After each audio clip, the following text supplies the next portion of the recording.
getting through that primaries within the party. Yeah, My God. that's true. But you know what? So I heard this like whispers that a certain candidate that is female, it's possible that the ticket might not, be given to her because the other party. So even though there's a 35% that, okay, say we must meet up a 35% quota for this thing. If your party decides to give you the ticket and the other contestant or in another party and is a strong opponent is a male, that there's every likelihood that they might they will give it to they match it up strength for strength in terms of their political strength, right? Why do they always consider that? First of all, two questions I'd like to ask. Why do they always consider women politicians as weaker politicians than male politicians?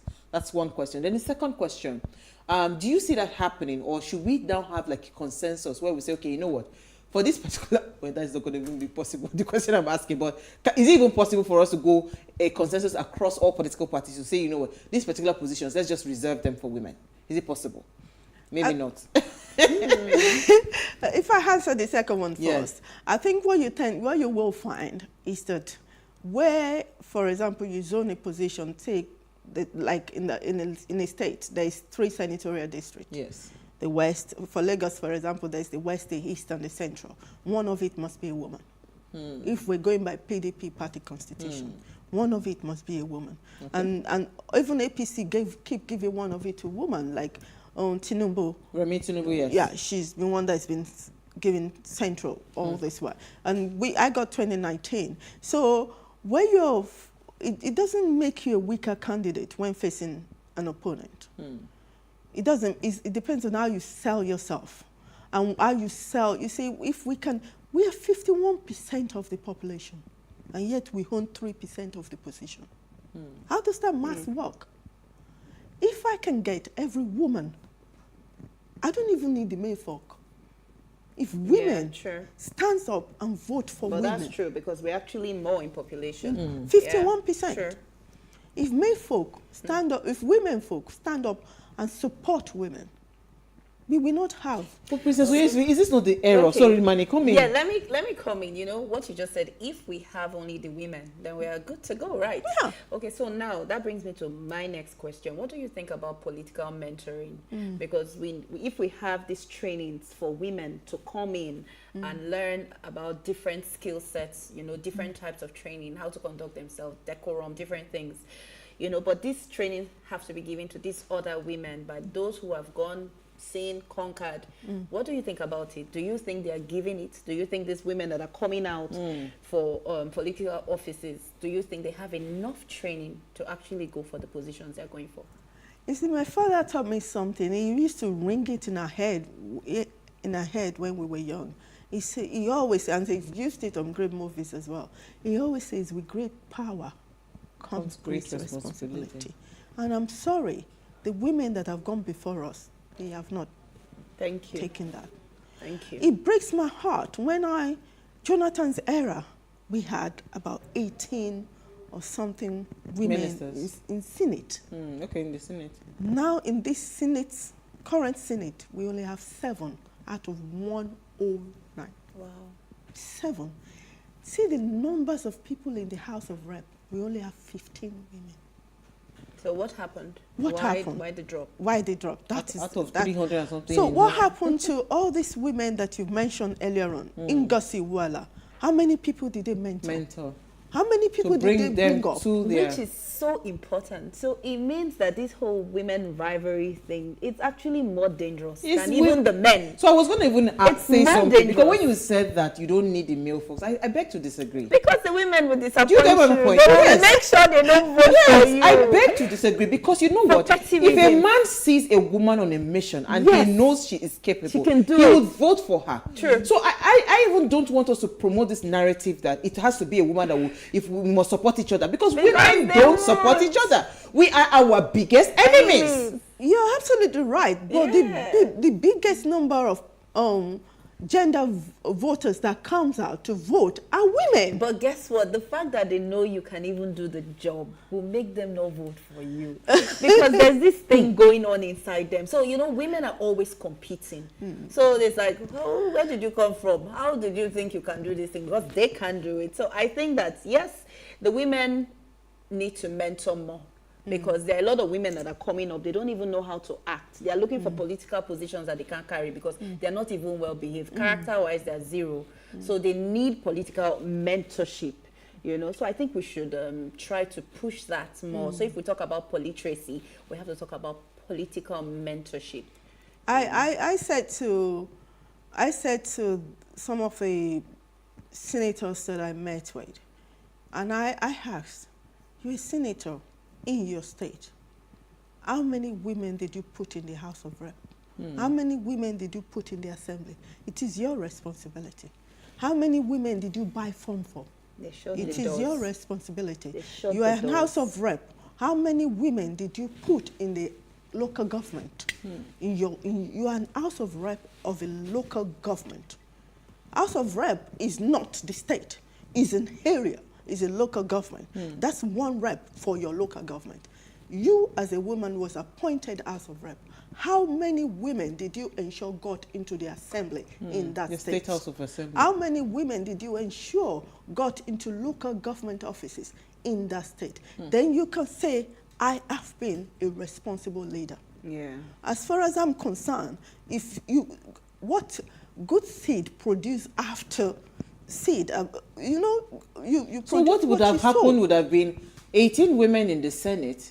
It should have multiplied or increased. I would even stay the same. Not taking a complete nose. That's failure on the woman's part. That's why it means that all the women that were senators then, they failed us. They go in and they shut the door. And they shut the door behind them. Oh wow. So we're all at fault. Because if we play this game with ourselves, that's all the men need. And they're good to go. That's it. That's all the men need. They're good to go. So I think we need to encourage women. We need to encourage women. We need women. to do more for ourselves. We need to encourage ourselves. The first thing we need There's to no do... beefing. We can actually rule the world. Yes. Yeah.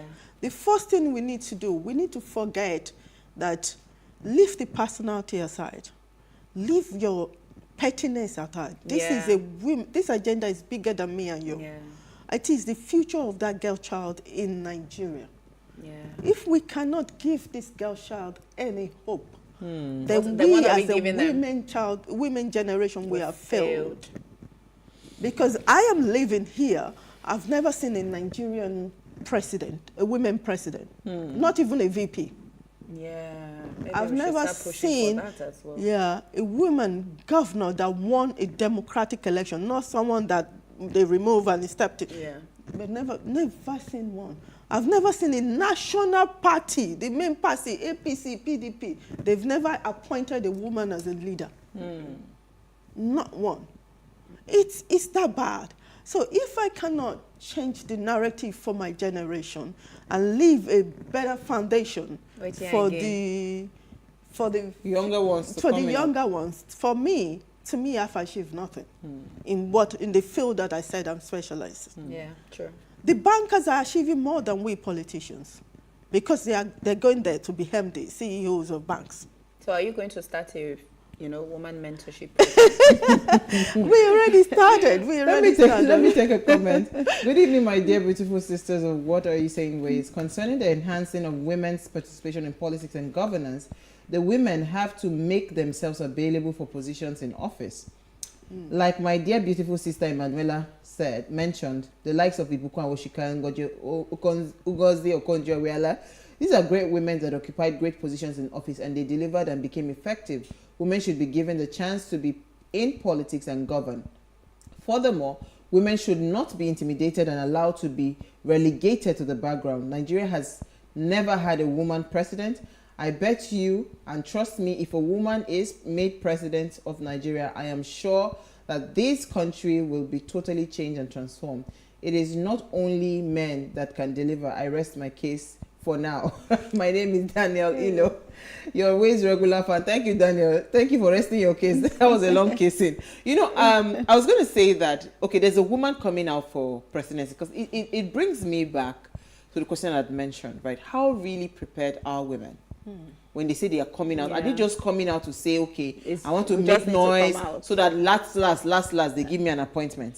Or they are really, really ready for running in governance? Because somebody will kill me for this, but there was a female presidential candidate and from the reports that we heard was that it was just only one vote. Even your house member, they did not vote for you. Your family members did not vote for you. So that means you were. I mean, I don't think who are now. I can bully some people to vote for me, but I cannot just go out and I just have one vote, right? So how prepared are women? Because sometimes when I see women coming up for political positions, like elective positions, not appointments, I just feel like this person is not ready. Because like you rightly said, you must do the dogged work. You must run into that mud. You must get dirty. You must do the work. But women, it just seems like, okay, I'm just here to make noise, so that last, they will know that I'm here. Then I would end up settling for an appointment. Is that always the case, or truly women are ready to take on political positions? Maybe previously it has always been the case. I don't know. But when I ran in 2019, I didn't run with that intention. And I won from PDP votes they have never seen in Lagos East. In fact, I actually beat the late Oshinowo. May he so rest in peace. Oshinowo? Wow. I contested against him. I was the one that contested against him. And I mean, he was given the result, but like whatever the Lord declares the result. So I got the most number PDP ever had in Lagos East. I went into the market. I went onto the street. It was showing on videos. It was showing on YouTube. If you still Google, you can see this. I went to the market where I spoke to the market women. I spoke their language to them. That's when I realized that what you people were saying were the mindset that these women they're not serious. They can't deliver nothing. They just make noise makers. They're just prostitute. They just people they put there. They have that perception. They've really created this image for the Nigerian political woman that if you're not strong and you're not principled, you will break you. But when they saw me there going to the news and corner, they realized that now Nigerian women are changing. Well, I think in 2023 we are ready. If we are given the right, that's why we wanted that 35% to give us that base. Then the next stage is actually going out there and actually campaigning. You must be willing to do the late night. You cannot say you're going home at 8. When is that 8 o'clock? They're doing the meeting of why they will share. So if you are not ready already, if your home is not ready, don't come out. Don't come out. If your children are still growing, don't come out. So I you think must be able to go into the midst of. I went into the worst places in Shomolu. They were saying don't go. When I was driving my car back to Ikorodu they actually shot at my windscreen. They chopped my windscreen. And funny enough, I went in the escort car and left the jeep for them because they were late. And I had a very important meeting at 12 o'clock in the night. So I just left at 11 and so they were bringing my jeep. They knew you were a strong opponent. So I had bullets. Women, are we ready to receive the bullets? We have to be ready to receive all the bullets.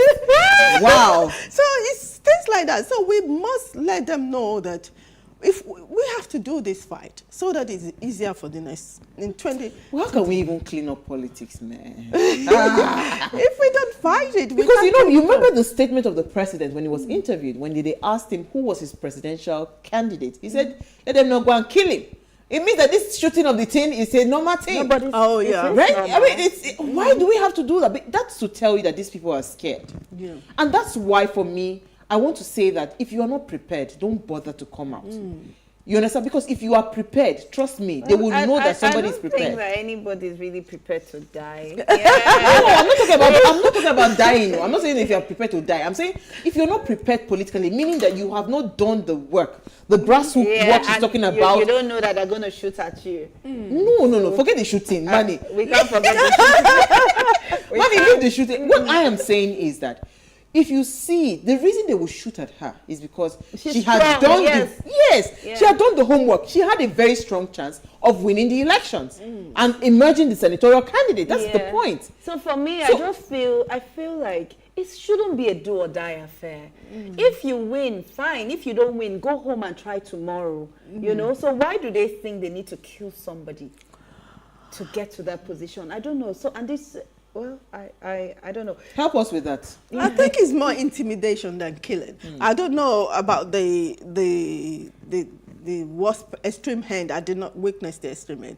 But you know, they tell you have this area boys, you have this place you cannot go, you have that place. And I wanted to win. So I was prepared to go everywhere. So it's where they tell me I could not go that I was ready to just go that, okay, let me even go and talk to them. I'm coming from a position of no. I cannot go any further. But I can always go to a yes. So that's the approach that I took. But after the gunshots, did you continue to I go? continued. I said she had the meeting at 12 midnight. Did you not hear what she said? I continued because you must show them. If they see that you're willing to do the work, And they'll be ready for then you. you gain the Yeah, respect. Yeah. You gain So the you respect. have earned that respect. Yeah, you gain that respect. And they know that you're a woman of your word. If they say, okay, there's this discussion, we have this meeting at 11, you cannot give, they know you will be there because they now see you as a leader. They now see you as a leader and that's what I try to do. And I try to, in the latest Congress, they were like discussing, I said, Princess, what's your position? I just opened. Why all the women that came out in the local government, I was just slotting them into Congress. Women. Okay. I didn't know them from, I was just slotting them. I said, we must give women. Because if we don't give women, we can achieve nothing. Sorry, one last question for me. What are the political parties doing to identify potential female candidates? You know, we just talked about some people not being ready. So how do we know? What are the political parties doing to identify the ones that are ready? You see, this is where I fought women. Because like you said earlier on, women must come out. Political parties can't force you out. They know the potential women's within the local structure. Each local ward or local government knows these women. Yeah, because they've come out and they've been working in the party. But if they say assembly, if women don't come out and get the form, now that the form is minimal, although ideally it would have been lovely if it was free for women, and they now have to just worry about raising the form. They can't force women out. Yeah. And even the ones that came out, I keep saying it, and I will keep saying it. Please, Nigerian women, vote for these women. Ẹjọ́, abẹ̀yìn nítorí Ọlọ́run. Where you see a woman competing with a man, vote for the woman. Just because she's a woman. Just vote for her first. We will teach her later. We will teach her. Vote she will get on board. Just vote first. If we had enough women in NAS, the laws that protect women from domestic violence. I mean, look at the late Osinachi. Sad. Domestic violence. This is what I'm saying about women. We women don't know. Do you know you have equal right in a marriage as a man, in separation, in divorce? It was signed by Nigeria. It's not in the African protocol. Do you know you have protection from harmful practices in marriage? That's why we need to educate the girl child. You need to educate the child. I keep saying we need to put these laws into a pamphlet and start distributing it to the homes. So people will see and know. And all these cultural barriers that that teaches us that a man is the head of the family. So if they beat you and kill you there, you see your head that is beating. No. You have to stop all of that. You have to stop all of that. That is why I started with that. The law has been created. It's now for Nigerians to adopt it into local law. Yeah. And it's now for we women to make sure Nigerians adopt it, which was what was brilliant when we went to court and won the 35%. Absolutely. It was brilliant. So this is cheers to all the women. Thank you so much. Nigerian women for So we are going to be watching out for you because we know you're doing a lot for women. We're going to be watching out for you, and we're hoping that you just let us know where you want us to support you. We are here. No, I know Sabi politics, but I Sabi talk. We need you. You see, if we follow you, please invite women into your program. Yeah, that's why we do that. Yes. We are doing that. Every woman that is intending to go into politics, it is free. Yes. Thank you so much, them and give them a big hug, and they know, even if you don't give them any money, they know that you are always here 100%. Thank you so much, man. We had a fantastic conversation. Now, before we go, make sure if you're a woman out there, this coming 2023 election, as you just see woman, just they put on print. Don't ask questions. Let's vote our own first. Yes. Later we discuss how to strategy. Alright, so make sure you follow us on Instagram at PlusTvAfrica. You can interact with us further, drop a comment, and more importantly, follow all our engagements on social media. Like, share, and invite your families and friends to watch and follow the conversation. Now, if you missed today's quote, here it is again. Women are the real architects of the society. If you want to rebuild Nigeria, support women. Support women, support women. We can't say this enough. We'll see you guys live tomorrow at 8 p.m. as we bring another great conversation to your screen. Enjoy. Bye-bye.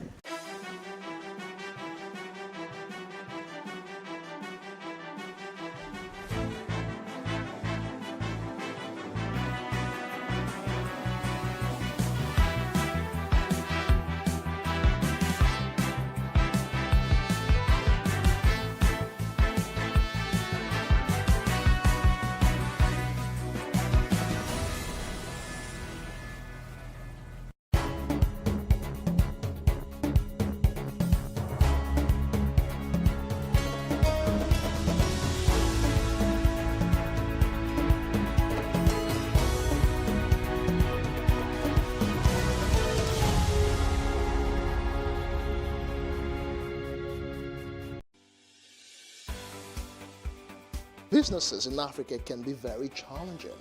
In Nigeria, it is particularly intimidating, and successful builders have learned how to navigate a hostile environment to unlock opportunities. But one major challenge businesses face is how to filter through the noise and identify where their ideal customers exist.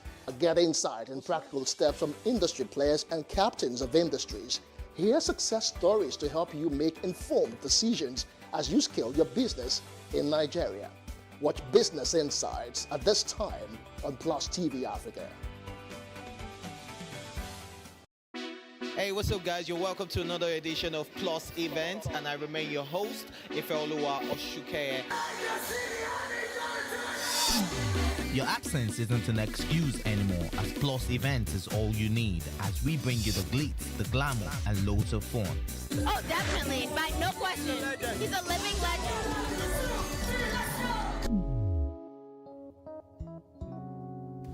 Oh, God forbid, Holy Ghost fire, I know. I just want to be blown away. I want to be wild. This is 11 years of doing it.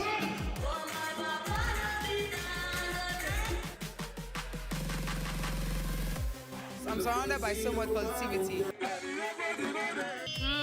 No, it's okay. Yo, what's up, my people? It's your boy Starboy Terry. You're watching Plus Event on Plus TV. Stay glued to Plus TV Africa every Saturday and Sunday, 4:30 p.m. West African time. Increase the reach of your events or business services. To advertise on Plus TV Africa, please call 0906 000 5719 or 0909 040 8408, or send an email to marketing@plustvafrica.com. Plus TV Africa. Big stories live here. Hello and welcome to Space and Staff, a property show designed to connect various stakeholders across the property value chain. We can also provide realistic solutions and deepen your knowledge about the interesting world of real estate. We shall showcase architectural design, interior design trends, lifestyle and real-time property news updates, and the right way to navigate through property development and investment. Join me every week on this channel as I take you through an exciting journey in the world of real estate. Space and Style, 6:30 p.m. on Saturdays and 5:30 p.m. on Wednesdays. So what are the top decisions that the United States considers necessary that Nigeria must take? I like to think of my interactions as conversations, not interviews. And that's why I say asking questions is both an art and a science. Everyone says in Islam you are allowed to have 4 wives. Is it mandatory?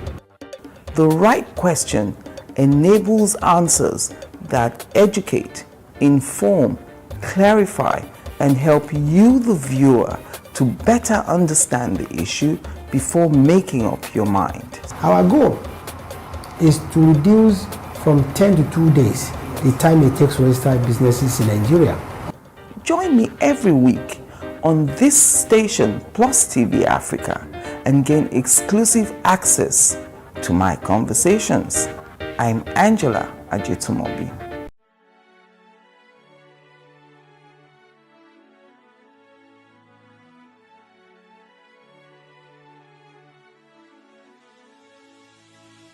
It is engagement we need to have. Those who suffer miscarriages are never taken into account. Members of the National Assembly are also influence peddlers.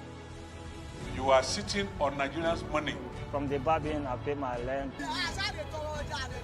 On the barbing, I send my children to school. A consultative engagement. No any tangible notification before they ban us. It's one thing for people to be at your back and the heat of the moment, and another thing for them to still be with you when push comes to shove. I will do everything to take Lagos out of the national grid.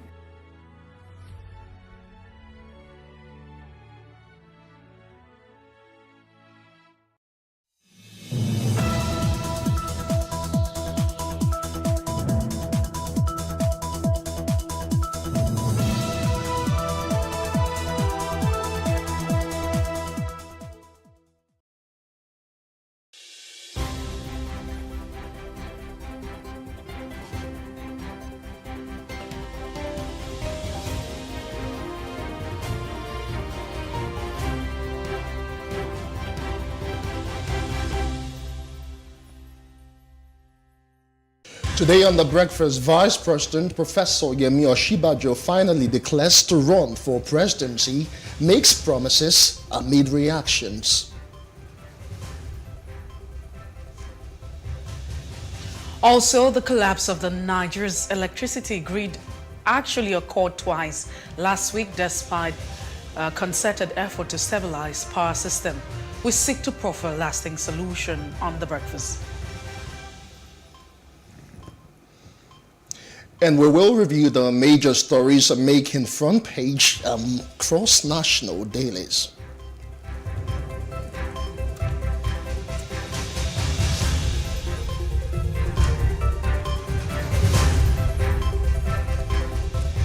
Good morning to you. This is The Breakfast on PlusTvAfrica. I am Justin Akadonye. I am Messi Bokpo. Good morning and thanks for joining us. It feels great to be back on your screen. Yes, it is indeed great to have you join us. We trust that you had yourself a rested weekend. We'll just move up straight to top trending. And of course, the Vice President's declaration is everywhere in the news amid reactions, and specifically one is actually resounded. I have no son grown enough, to contest or to declare as presidency. That's attributed to the former Lagos State Governor, that's Bola Ahmed Tinubu, who is also vying for the presidential ticket of the All Progressives Congress.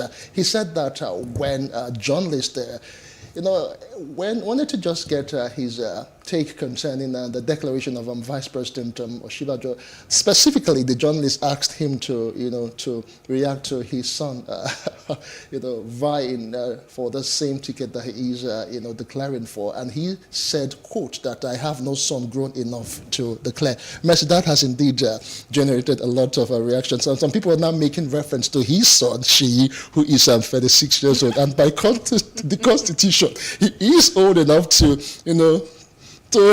contest for the presidency, of course. So, but it's not in this literal sense. I mean, that's, I'm yeah. trying to think about the figure of speech right now, but it's not in his literal sense. That's what he would just definitely a metaphor, mean. yeah. And of course, you understand how Nigerians can be when it comes to all of this. The truth is... Yeah. Go ahead, Mercy. The truth is, at this point, in this particular context, a lot of persons have said this is actually a statement of denial. But if you look at it, there's a lot of semantics, play of English and words. So he would rather say, he's not denying the fact that he doesn't have a son, but he's saying that he doesn't think that he has a son who has the capacity to contest for the president. And that will mean, hey, so I do have sons. It's possible that, this particular one, I don't think he has what it takes, to become president. But we need to also understand, we understand the fact that, between the vice president and, the former governor of Lagos State, there's that relationship. Yes, they have a history together. We'll come talk about the history they have. But let's take that particular visual. I will come back and take some more comments. Stay with us. I won't say anything more than what he has said. My mission is to seek collaboration, support, encouragement of my party, the APC, for my ambition and my mission. President of the Federal Republic of Nigeria. Thank you. Your son has just declared. Thank you. I have no son grown enough to declare.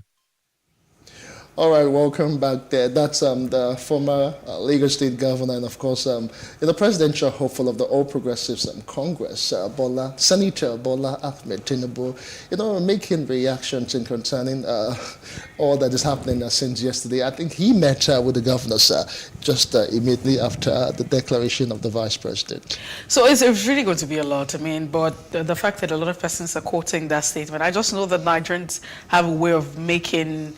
they have a way of being very comical about every situation, and so this is another comic situation. But if you look at, like I mentioned earlier on, it's just a situation of English language or semantics, and that's really it. Not necessarily saying he doesn't have a son. He didn't say I don't have a son, but he's saying I don't have a son who's grown enough to contest. So we're looking at capacity right now. I don't think so. Even if you have him right there, but this is what happens in the Nigerian political space. Let's see how it will fall. I think it's going to be very interesting if you ask. It is going to be very interesting. Especially for the APC. We'll talk more about the vice president's declaration when we get into our discussion proper. But that's just on the periphery because Nigerians are really reacting. I don't want to state more because I will actually start laughing right now, and I don't intend to. But let's look at other things trending.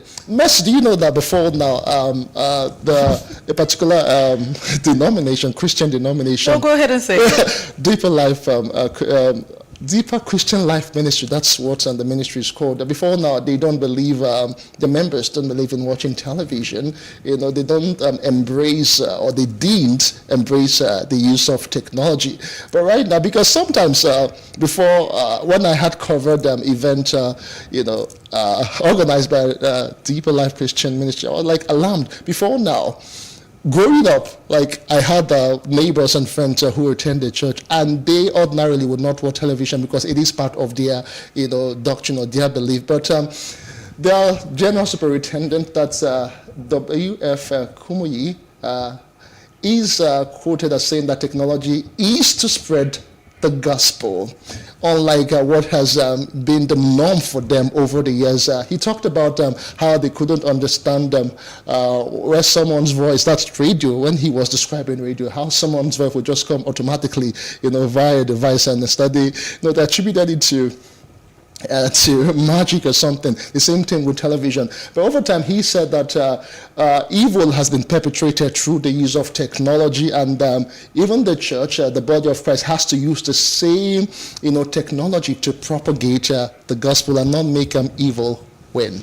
Well, so there's this actually parable, or a phrase that says that anytime you wake up is your morning.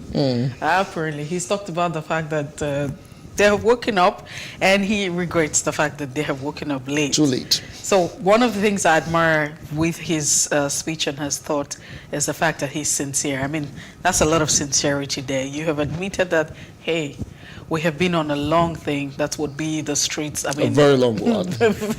It's a street pattern. So they have been in a very long thing. I mean, just woke up now, and so the time that they have woken up, it would be good morning, to them. It's a good thing. But it just shows that as we progress, as long as we're human beings, we need to have an open mind. Yeah, whether we belong to a religion, whether there's culture, we need to open our minds. I mean, you cannot, because as we're evolving, the world is evolving. Yes, it is. As we're evolving, it's important that organizations, individual, you need to catch up with this trend. And embrace technology. It makes your life easier and better. So beyond technology, as we're progressing, as long as we keep evolving as a people, as humans on Earth, there will be, changes. Different development, and it's important that you catch up. Dynamism. So, apart from the fact that technology was also big, they've been big on a lot of things. The fact that it's forbidding to dress in a certain way, juries is a no-no, for the Deeper Life Church. There are several things. You also want to talk about what you call certain kind of fabric has also been prohibited.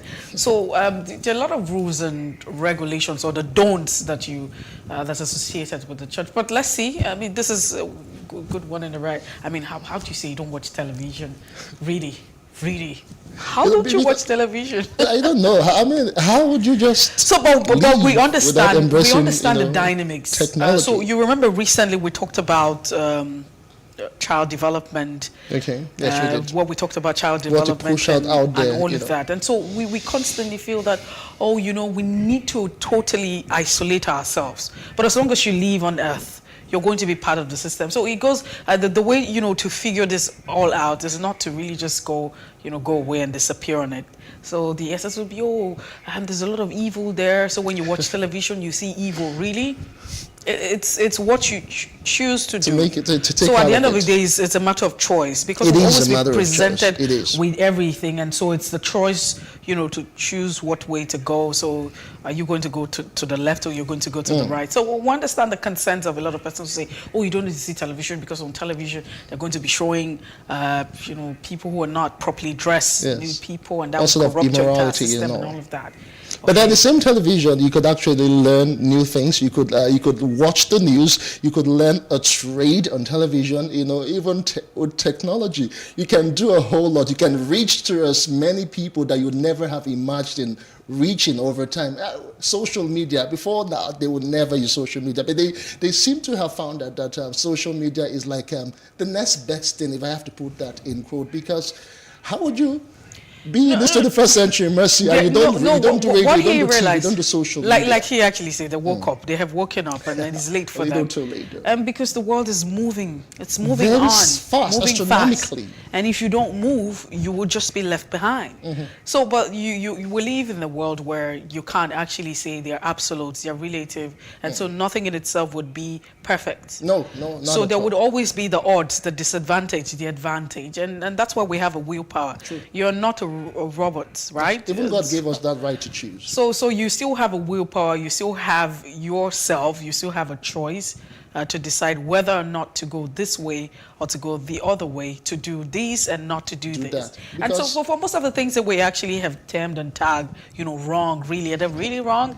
I'm not sure we're ready for this conversation. There are a lot of things that we have said. There's a whole lot to say about this, because life in itself, there's a dichotomy to life. It's always been like that. There's always been evil, there's always been good, there's black, there's white, there's failure, there's success, everything. There's just duplicity simplicity of everything when it comes to life. So at the end of the day, it's about what you decide to make with all the information you want to take. It's either you use it to make your life better, to improve on the nation, or some people might just want to use it the other way around and they maybe perpetrate crime. But what he's saying is that we should embrace technology, and they actually are seeing it solely. But then, like you said, now when you wake up now, then be your morning now. Merci, Abi. Because we can never live, you know, we can't be in a world where you would just have, there are no absolutes, so I keep saying that. True. So we can't be in a world where you say everything is perfect. No way. There's and no as much as we keep saying, oh, things are going very bad, you know, there's no, we're waiting to wake up to a world where there's no crime. There's no country without crime. So we can never get to that point. So you can't wake up to a world where everything is perfect. So there would always be, you know, the do's and the don'ts, and you always have evil and good, the good and bad. I mean, but what is really, really bad? The ugly. Who really defines what is really bad? But it's a good one for them. They have embraced this, and we're also looking forward to them embracing other things. Yes, they have indeed. Mercy. And having people have you been to the church lately? Why? No, I haven't been. No, I have. No, because of the work we do. Most times we go there. You know, and the vice president, coincidentally, has been to Deeper Life Church several times, and I've had the opportunity to cover. And they embrace technology. Have you seen the screens? Let me not even start before I start making. But you know, so for a lot of people, we would think that there are other things. I mean, you have a lot of things that they do not agree to. This is one among so many, and so maybe gradually, you know, it would definitely change. All right, let's move on. Let's move away from technology and the Deeper Life Church. Another thing trending is we've not heard the last of the Bianca slap. Mercy, you know, so we got a clearer video of what. Why am I laughing this morning? You know the reactions that showed that snap, the video and everything. And right now, somehow, I don't know who released a better caption of the whole thing. We now saw everything in black and white, but it was so clear. We now know who formatted the truck. Okay, let's quickly take a look at that particular video right now. We'll be right back. Stay with us.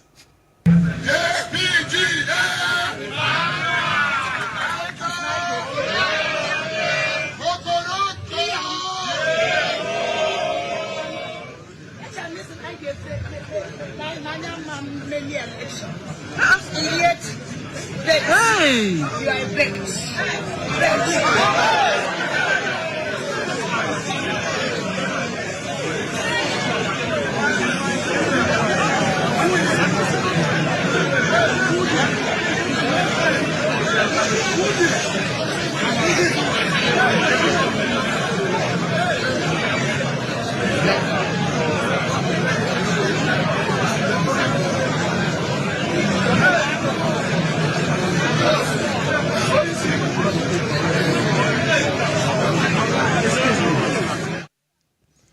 Well, there you have it. You've now seen the clearer picture of what transpired during the inauguration of the governor of Anambra State, Chukwuma Soludo, and how the wife of the Ikemba, that's Bianca Ojukwu, and Obiano's wife, what happened at the scene? Mercy, I see a smile around your mouth. No, you know, when you said the word Ikemba, it reminds me of joys of motherhood and a lot of this literature where you read and then you hear the word Ikemba. I mean, it's a long time I heard that particular one.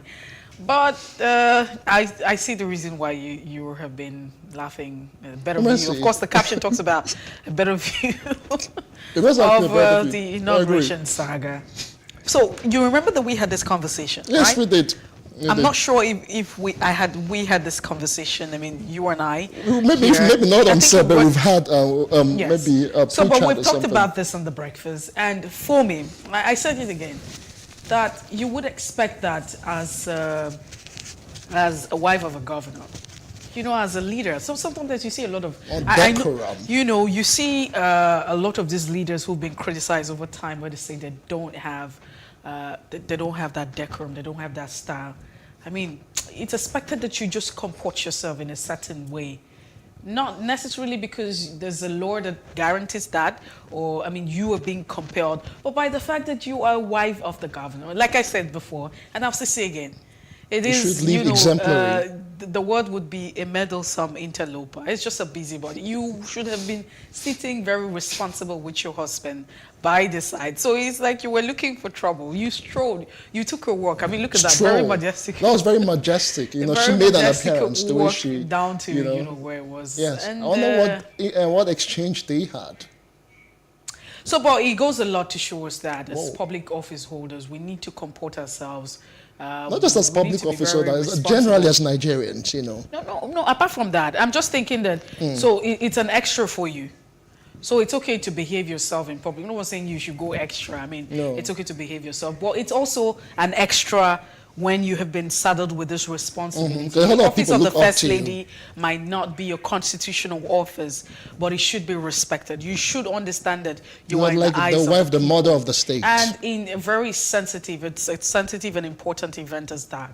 Like I mentioned earlier, you should have done better. She should have been beside your husband and just enjoyed the entire ceremony. Very honorable. But well, that's as much as we can take. I'm sure you also enjoyed the better view as much as I did. We'll take a quick break and when we come back, we'll go straight to Off the Press. It's still The Breakfast on Plus TV Africa. Do join us again.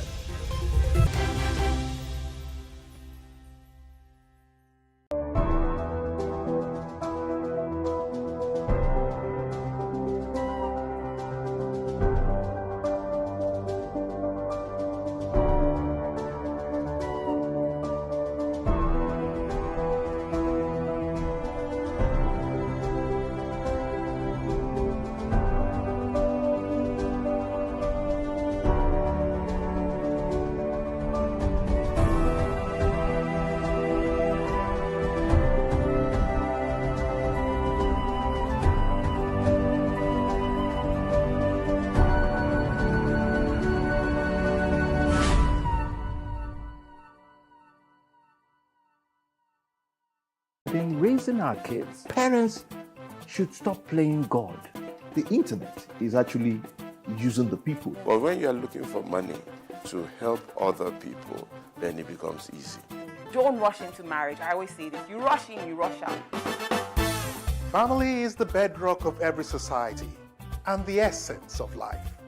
On Today with John and Helen, we dig deep into family values in every sense of the word. Join us every Saturday at 9:15 a.m. on Plus TV Africa, DSTV channel 408. With you, we play a part in strengthening the values passed from generation to generation.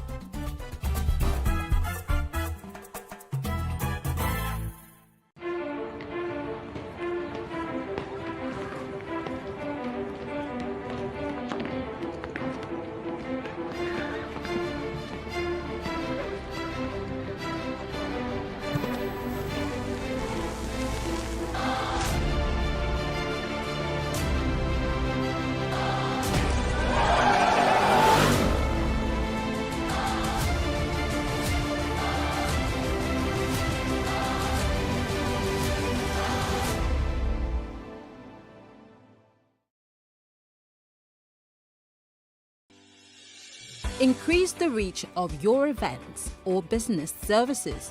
To advertise on Plus TV Africa, please call 0906 000 5719 or 0909 040 8408 or send an email to marketing@plustvafrica.com. Plus TV Africa.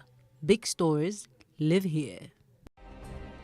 Nigeria's Niger Delta region, from where the black gold fuels Africa's largest economy, where the lines between wealth and poverty has never been thinner. Conflicts, poverty, insecurity, and environmental challenges daily confront the region. How can the Niger Delta story be changed for the better? Join Mamude Akuga at 9 p.m. every Friday evening on Plus TV Africa as he probes deep in search of solutions. Inside the Niger Delta with Mamude Akuga, the authentic voice of Nigeria's oil-rich region.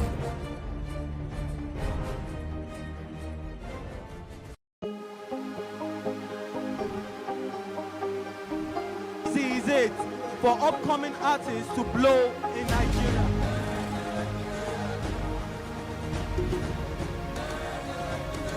Welcome to Plus Trending. I am Booking November, your host, saying thank you for joining us on today's episode. Welcome back. It's tea time on Plus TV Africa. Practice makes perfect. I'm not perfect yet, but I'm a lot better than I used to be. He's a king. He's entitled to marry 100 if he wants to.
It's the breakfast in Plus TV Africa. It's time for us to go through the pages of our national dailies. As always, we have Chris Kende Wandu who joins the conversation.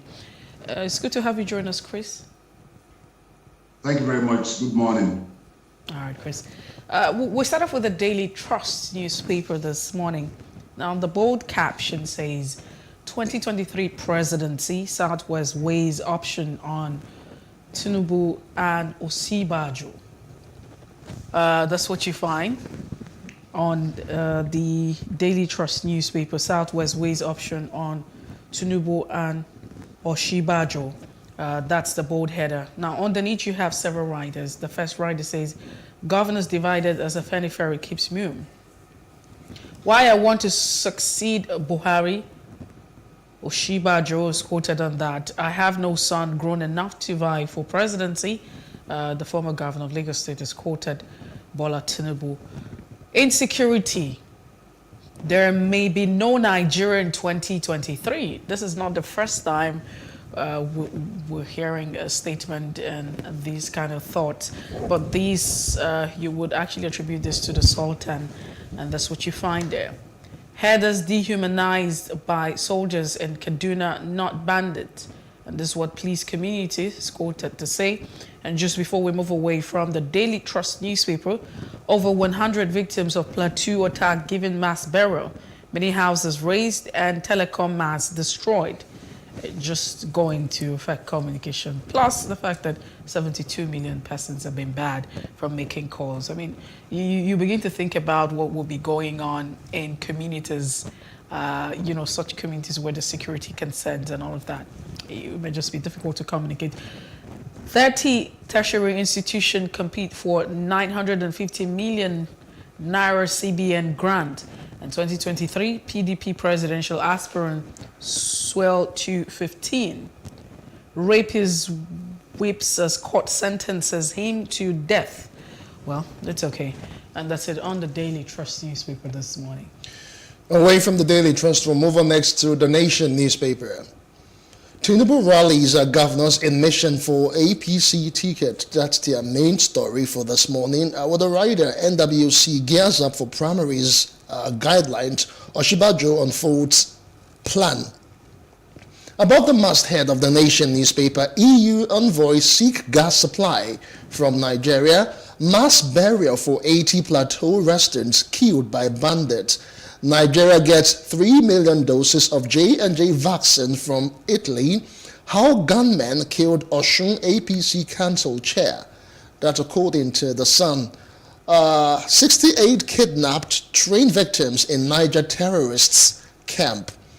There's also a story on the red strip just below the paper. Alleged 400 million naira fraud, EFCC to rearraign Olisa May the 30th. Those are all of the stories you can find on the front page of the Nation newspaper. And on the Punch 2023, Tinubu Oshibajo groups clash. Aragbeshola may back VP. That's what you find.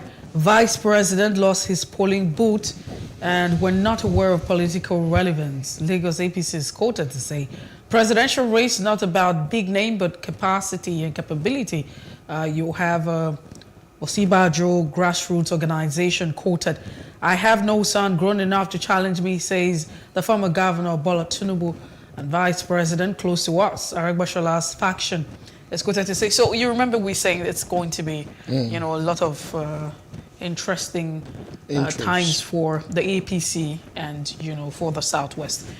You also find over 5,000 debtors owe 10 federal government agencies 4.67 trillion naira. Finance minister is quoted to say Ogun Customs sees 102 million marijuana. NDLEA seeks help. And just before we move away, police transfer case. Minister Khan youths demand justice, talking about Osinachi's death. Lagos youths kills girlfriend and sleeps with a cop 6 days. I mean, there's a lot going on. Wow. In our society. No resumption without meeting our demands, ASU tells federal government. A national grid collapse twice to 10 megawatt, 33 megawatts last week. And this is according to the reports from the federal government.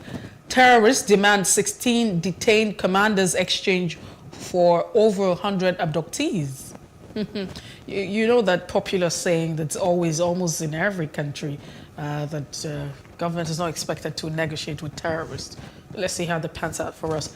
EU imports 40% of Nigeria's gas and demands more. And you also have imported vehicles. Customs slam 15% levy. Clearing agents plan strike. These are the stories you find this morning on the Punch newspaper. And the final paper we are reviewing this morning is the Daily Independent. VP Oshibajo Bola Tinubu's loyalists draw battle lines. With two riders there, VP is a pawn on chessboard of some game masters. Lagos APC is quoted on that. We can't be held to ransom because of Tinubu's ambition, VP group. All right, several stories above the masthead. 2023 presidential poll, APC governors allay fears over consensus candidacy. 5,000 debtors owed 10 government agencies 5.2 trillion naira. That's attributed to the federal government. Other stories on the Daily Independent newspaper. Plateau attack, 78 persons killed, 70 abducted, 100 houses burnt. Another fire outbreak kills pregnant woman, 6 others in Rivers State. Seat at home, gunmen attack motor park, kill 2 persons, set bus on fire. 1 dies, 12 wounded in failed Rivers jailbreak.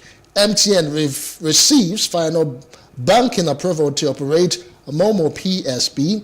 Federal government spends 12 billion naira on school feeding monthly. That's the national coordinator. PDP consensus candidate will oust APC from power, says Saraki. Will ensure another APC member succeeds Buhari in 2023. That's according to the APC chairman, Adamu. Those are all of the stories on the front page of the Daily Independent. All right, let's have Chris Kende-Wandu join the conversation. Chris, thank you so much for being part of the breakfast this morning. And which of the headlines interest you as we went through the pages of the national dailies? Thank you once again for having me. Of course, it has to be the declaration of the Vice President yesterday for 2023. And also the reaction from the leader of the party, Ashwadi Bola Tinubu. And the question we need to ask ourselves first and foremost is about the declaration. Is Yemi Oshibajo qualified to vie for the seat of the president? Of course, yes, he is. Does he have the capacity? I will also say yes. He has been vice president for almost 7 years and going to 8 years under President Muhammadu Buhari. So his competence and ability and capability to be able to do the job is not in question, because there are instances where also he acted for the president when the president was away. That is for that. Then the question, another question to ask yourself is that I'm a bit worried by his statement. The statement he issued yesterday, his declaration, where he said he wants to continue the legacy of President Muhammadu Buhari. If is that the way to go, then he has nothing to offer. Because for us, as Nigerians, President Buhari, for me personally, has been a total failure in the past 7 years for the lack of what? All the promises that he made to Nigerians in 2015, none of them have been come to fruition. And apart from that, he came with so many promises. At the end of it all, nothing seems to be happening. So if the vice president is saying that he wants to continue with the legacy of President Muhammadu Buhari, then he has nothing to offer. But I just believe that is a statement based on exigencies, because he has a principal he is a vice to, and he cannot say anything to the contrary. But the other flip side of it is also that there's going to be serious implosion in the APC with the primary declaration of the vice president, because it was more or less like the Southwest is going to get that ticket for APC. Although some other people have declared, people like Minister of Transportation, Rotimi Amechi, has declared. But it has always been that Ashwadu probably is in a pole position, as we say in F1, to be able to clean the ticket. But with the coming of the vice president into the play, then it's a different ball game. Then the war up to some of us, which wasn't unexpected, was the statement Ashwadu made yesterday after meeting with the governors, and saying that he doesn't have a son that is good enough for the presidency or whatever. So you can see that already things started falling apart with the ranks of Ashwadu and the APC, especially in the Southwest, and the Central doesn't seem to be holding. As Chino Achebe said in his book, things fall apart. But in the days to come, let's see what happens. You know, the president, during one of the interviews, said that yes, he has a prepared candidate, and he was not going to name that candidate because he's afraid that he may be killed. So is the vice president the candidate the president is talking about, or are we supposed to wait for another one to come? In the days to come, we'll see how this thing pan out. All right, Chris, I don't want to say so much on the Vice President declaration because we will be discussing that eventually on the show later on. But let's move to other stories that are making them front and page. On the Daily Trust newspaper, over 100 victims of Plateau attacks given mass burial. Many houses razed, telecom masts destroyed. What do we do with the situation in Plateau State? The issue of insecurity is just increasing unabated. Where are we headed? Even with the Sultan saying there might be no 2023 because of these insecurity issues we have plaguing the country. That is part of what we are saying. No matter how we try to shy away from it, it still goes back to this government. And the blame squarely will be on the loss of the President Muhammadu Buhari, whether we like it or not. He is the Commander-in-Chief of the Armed Forces, and he is in charge of the Nigerian nation. So anything goes wrong in any part of it, he'll be held responsible. The primary responsibility of every government is the security of life and property. And any government that has not been able to do that is a total failure. My brother, let's look at what is happening in Ukraine, the war between Ukraine and Russia. Presently, even with all the mass grave that we are hearing about, there is nowhere in Ukraine that we've been told that we have over 100 people buried in mass grave. That is a country in war. Or into war. You see you see that Ukraine will say, they just discovered a mass grave of 16 people, 12 people, 20 people. There is nowhere where you've heard of that.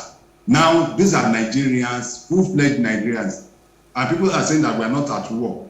We are into serious war. Because if some idiots can just move into a village or into a place and massacre over 100 people at a go, and they are giving mass burial. And somebody is sitting down in a place in Abuja saying that it's the president of a country. What will you think of that? There is nowhere in the world that happens. There is nowhere in the world. Human beings are not being counted in numbers. All you see in the pages of newspaper or television stations and rest of them, just as we as journalists, just the cast headline, 100 people. It's not number, not human beings. We are not looking at it from the point that these people are human beings like you and I.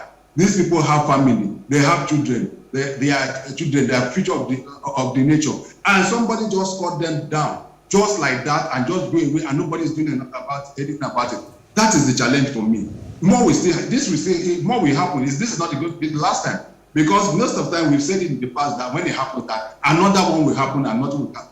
Then what do we expect, or what do you always expect from the president? Will just issue a press statement with his aide saying that all the perpetrators will be apprehended and dealt with. How many have been dealt with? All those that have been arrested for terrorism, for banditry and the rest of them, how many of them have been prosecuted? How many of them have been dealt with? And that is the level of impunity in the country, because if you don't bring a punitive measure to bear on some of these people that perpetrated this, then that gives them, they get bolder on a daily basis and continue to do what they are doing. So whether we are getting it right or not, the fact remains that Nigeria is becoming one of the most insecure country in the world, and that shows leadership failure on my part.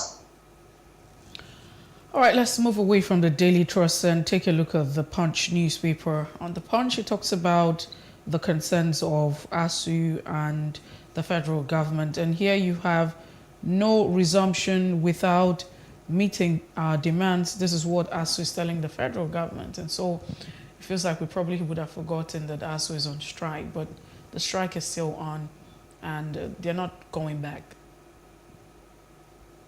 Obafemi Awolowo University was supposed to resume yesterday. Today is Tuesday, yesterday. And I know by the weekend they issued a press statement that they are going to move that resumption by another 4 weeks.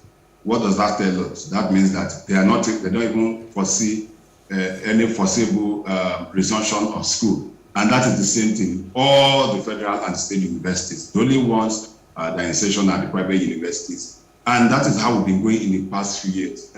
Last year, we practically lost over 11 months, which was a full session. Most of the universities canceled their whole session. That means the students lost. If you're supposed to be in 200 now, you will still remain in 100. If you're supposed to be in 300, you remain in 200 and rest of it. And we are moving this city. And it doesn't seem to be. And somebody was just, I read the Minister of Labor saying that he's not happy about what is going on. And I asked, what are you doing about it? If you had an agreement, Messi, time and time again, we discussed this on this program, where the government signed an agreement with the unions and reneged. And what option are they left with? There is what is called valid contract. I've always said this on this program. Valid contract is a contract that is signed, sealed, and delivered, as we say in law. And anybody that signed that and part of that, irrespective of whatever you will, gets banded by the tenets of that agreement. And that is what happened. So you sign an agreement with ASU, and we are reneging on them. And ASU said that we cannot continue because, and we should also look at it from the point. ASU is not just only fighting for itself, also fighting for the provision of infrastructure in the universities. The way it is, the level of infrastructure in most of these universities have gone to a very, very deplorable state. And that is what we're talking about. And we're really dying. And most often than not, I've said it time without number, until we start making it compulsory for our political leaders or politically exposed leaders to have all their children schooling in Nigeria, they will not do any headway. We are not going to make any headway. All right, let's see other stories making headlines from other papers. Let's stay with the Nation newspaper this time around. Quite some interesting stories. EU envoys seek gas supply from Nigeria, and Nigeria gets 3 million doses of J&J vaccine from Italy. But let's talk about the EU and the envoys seeking gas supply from Nigeria. This is quite interesting for the particular union to be seeking gas when we are having LPG issues in the country and the rising cost of cooking gas and all of that. What does this really tell? To me, it sounds a bit ironic. It's not ironic. That is what it's supposed to be. If we are doing the right thing, this is that. Because you know why? Russia is one of the highest supplier of gas to Europe. In fact, I think they are the highest in the world. And because of the war going on in Russia now, the gas supply to most Europe is being ordered, and most of them are trying to boycott gas coming from Russia. And that leaves a huge gap. And come to think of it, Nigeria has one of the best gas in the world. Our liquefied gas is one of the best in the world. It's a prime product.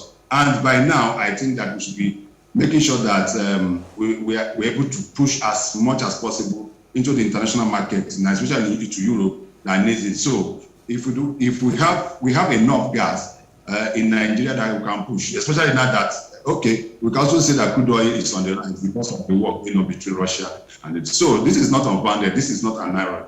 But I agree with you that yes, we can also do more, because if you look at the cost of local gas now, the 12.5 kg is going for about 9,000.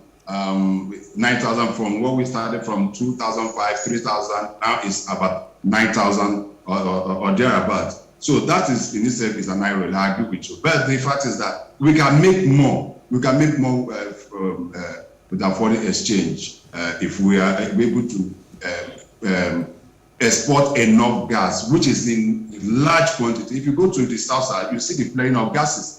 That is most of those gases are something that you can turn around and export, but because we don't, most of the IOCs, they don't want to do that because it costs them more to be able to do that. They rather flare it, and we have a law in Nigeria guiding against flaring of gas, which most of the IOCs has not also adhered to. But we should be able to capitalize on it and increase our production. But my only worry is that how many of the companies in Nigeria produces gas, apart from the LNG.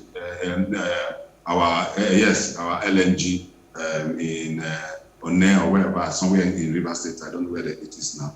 I don't think there's any other organization that is doing that. So, but if we can be able to increase our capacity, this is time for us to make money. Many other countries are. So many other countries are going to Europe, and even the United States, I'm telling them that we have the capacity to supply. So if we have it, I think it's enough time for us to exploit and make so much money. Now that we are borrowing like slaves, we are borrowing it practically to even service our own budget. This is high time for us to be able to apply. So I think the government should look into that area properly. All right, let's stay with the punch this morning again. You have the train attack. Terrorists demand 16 detained commanders exchanged for over 100 abductees. So the terrorists are asking that their 16 detained commanders be exchanged for 100 abductees. What do you make of this? We understand that the government is not supposed to negotiate with terrorists. I mean, government should not over time, that's the word, but what's going to happen? Do you think that we're going to indulge, or we have been indulging? Well, it's between the fire and the deep sea, or whatever adage you can use. But the fact is that we have to do everything humanly possible, no matter whatever it takes, to be able to make sure that every single person that was kidnapped or abducted in that train attack are released. I think the last time we heard about 172 or 168, I can't remember the number now, but whatever is going to take to get them released, we have to do it. That is where we find ourselves. We've done the needful. There would have been this attack. We'll be able to do what we're supposed to do. There would have been this incessant attack. That is also go back to what I'm saying about failure of government to be able to do the needful. You cannot secure the lives of your people, then why are you in government? If they're making demands. My problem is that if they are there to that demand and release those people, how are they sure that the captives will be released as well? Yes, and that is the problem for me. So government is in a very, very tight situation. What I will say is that whatever it is going to take to be able to make sure that most of these captives are released, let us do it so that they can be released. They've been in captivity for close to about 2 weeks, now 23 weeks. I think we need to do more about that. So that would mean even if it includes having that negotiation and exchanging? Let me tell you, even in most countries of the world, including Israel and the United States, we tell you that they don't negotiate with terrorists. But if you look at the main, so if you go down and look at it, there have been instances where such happen. I'm not saying that they should release them. I'm not saying that they should release the commander. Even our president and those in government have said it before that even if you take doing that, they will, if you go back to just do a Google, once you are off air and go and do a Google, you will see most of those statements made by the president in the past about issues like that. I am not saying that that is the only option. If there are other options, we have to look at. Israel released over 1,000 Palestinians, some terrorists and the rest that they arrested because of just one soldier, one Israeli soldier. You can also do that Google. So what I'm saying is that there is more in international politics when it comes to the issue of terrorism and the rest of them. That there are better ways. I'm a mediator and I'm a chartered mediator and conciliator, and I know what I'm talking about. So if there is need, then the government should look at all the options. They should look at the options. No door should be closed. The most important thing is that every single person that has been kidnapped must be released. Whatever it's going to take to get them released. I'm sure you saw the video of some of those captives that are circulating on social media. We should always put ourselves in the position of if it's our members of our family that have been kidnapped, or some of them our members or brother, sister, mother, father that is in that enclaves. What do we do? If you are asked to pay ransom to be able to get them, won't you pay? That is the situation. The most important for me is that our government should be able to do the needful. Our security agencies should be encouraged to do the more. We can say that we are in a situation where we have said that, oh, bomb the place. The minister comes out that we cannot bomb it because there are people there and there are some civilians around there and the rest of them. You have not given an alternative how that can be done. The most important aspect is that the lives of Nigerians, wherever they find themselves, must be protected. Look at Kaduna now. You cannot access Kaduna by road. You cannot access Kaduna by rail. You cannot access Kaduna by air. Kaduna is just barely 2 hours from the capital territory, Abuja. If you are reading my lips, you will know what I'm talking about. That means that if it happens in Kaduna, it also happens in Abuja. Oh, well, so just before we let you go now, we'll just quickly check out another interesting header. It talks about the collapse of the national grid, and this is actually the second time this has actually happened. Is it the second time? Or the third time? The second time. Like in a space, I mean, we're talking about in the month, or the month. I'm just pulling your leg, Messi. They don't mind me. That's fine. It's, we discussed this too. If you go back, when the one happened last time or sometime ago, and I told you that you say it has been resolved. I said, don't take their words for it. It is going to collapse again. It is going to collapse again. Where I am, I've not had light for 48 hours. And that is also the same thing with several other parts of Nigeria. And it's also good. I want us to go back to this government because you cannot discuss anything, politics, economy, social, or whatever thing without talking about the government. This is the government in 2015 that promised that on a yearly basis they are going to add in 10,000 megawatts into the national grid. This is 7 years. If they've been adding 10 as the promise, by now they have 70. But what are we? We are hovering between 4 to 3,000. 4 to 3,000 is what we are. They even meant about 5,000. Now we are going between 4 to 3,000, which means that even the one that were handed over to, they cannot meet it. And somebody is coming and telling us that is going to continue on the legacy. I don't know what legacy that Vice President Oshibade is talking about. But let's continue to see how this works. But the fact remains is that apart from the generation, we have problem. We don't have so much. I don't think we have so much problem in the nation. What we have a problem is the distribution part of our electricity. Because what happens is that even what we have presently, once it's generated, what we have cannot even be able to carry that. So we need to upgrade. And ask yourself, these gencos that we are giving so much, we are handing over these properties to, that we even went as far as paying them to be able to take this. What have they done in the past 5, 6, 7 years or 8 years that they've given? If we find that they are not capable and they don't have the capacity, can't we look at the time that we sign with them and get more people that are more capable to be able to do the job? What do we find on a daily basis? They've gone into the arrange NERC. I've given them the go where we did and go ahead to be increasing tariff on barely on a daily on a monthly basis, and that's what they've been doing. So they don't even care whether you're getting the power or not. They continue to increase. And even you look at it, they discuss issue of metering. Go and look at how many homes are metered in Nigeria. They prefer the what do you call it now, estimated bill, and upon that they are not giving the power. And that in itself is having a serious punch on the economy because all the SMEs have practically died. SME is the engine room of every economy, and once you can't get them working, then that is the end, because that is that is where majority of Nigerians get themselves in. That is where they get. So power is not working. The companies are dying. We are also looking for foreign investment. How can a company come and invest in your country that where you cannot even boast of power? It is a very big problem for me, and I hope that all this will just come and go, so that in 2023, God willing, we'll be able to get somebody that has the vision and the mission to be able to take this Nigeria, put this country to the next level. What we are just doing is what we are just practicing is what I call kalo, naira bet Nigeria kind of politics. That is what I'm trial and error. That is what our government is doing, and it's not helping anybody. Well, thank you so much, Chris Kehinde Nwandu. That's the much that we can take at this point, and that's because we need to move away right now. And we do appreciate your thoughts every time, and we look forward to having more of you on The Breakfast. Thank you very much, and do have a nice day. All right, thank you, Mr. Nwandu. Away from Off the Press now, we'll go back this day in history and check what actually transpired this day. And when we come back from that, we'll be looking at the Vice President's presidential declaration in a moment. Do join us again.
What we do not understand, we will stigmatize. What you can see is the remaining of the tanker that exploded. He suffered equally confessed.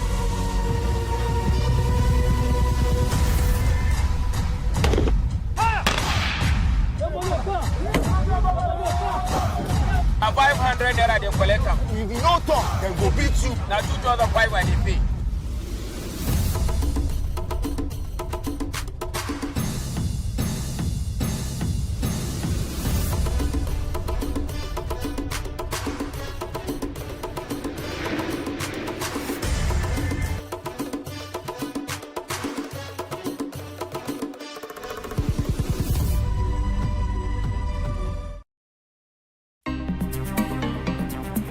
Life can be fun and rewarding, but it also comes with some risk. As in business, you win some, you lose some. And that's why you need to be wise in the choices you make. It's like placing a bet. Again, you need to be wise. Wise in choosing an innovative platform with the highest market options and highest odds ever. That's why Winners Golden Bet, the leader in online, in-shop, virtual, and live sports betting, gives you enhanced platforms that offer you the best chances of winning. For betting on live soccer matches, live dog races, and virtual games. Winners Golden Bet is your best bet. Instant payment of winnings guaranteed. Play online or in any of our numerous shops nearest to you. Hey guys, be wise. Play on Winners Golden Bet. Winners Golden Bet, the wise choice. Hey, what's up guys? You're welcome to another edition of Plus Event, and I remain your host, Ifeoluwa Oshukeye.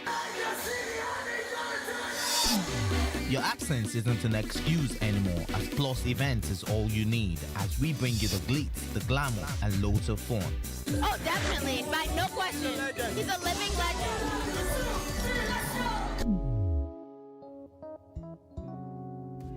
Oh, God forbid, Holy Ghost fire, I know. I just want to be blown away. I want to be wild. This is 11 years of doing it.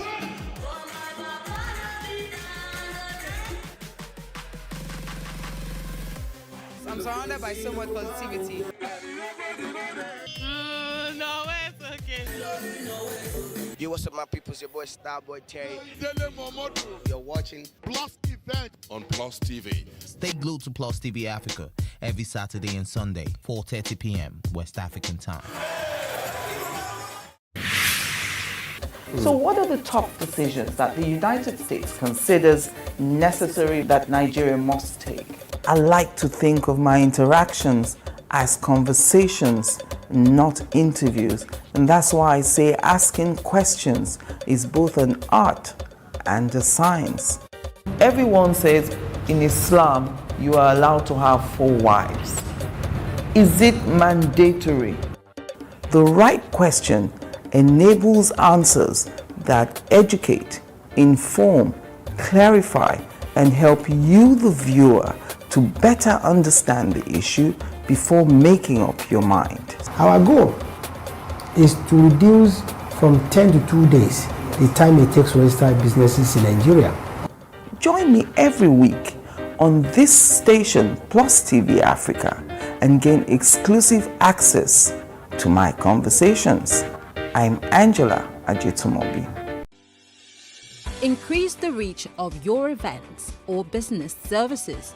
To advertise on Plus TV Africa, please call 0906 000 5719 or 0909 040 8408, or send an email to marketing@plustvafrica.com. Plus TV Africa. Big stories live here.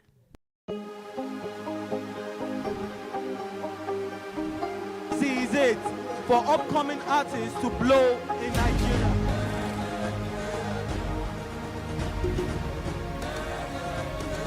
Welcome to Plus Trending.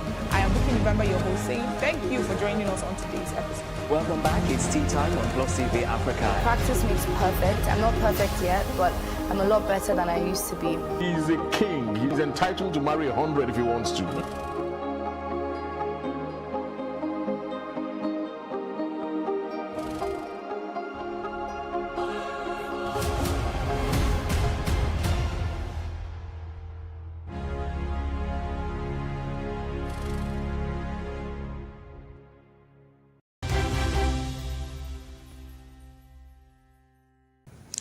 Welcome back. It's still The Breakfast on Plus TV Africa.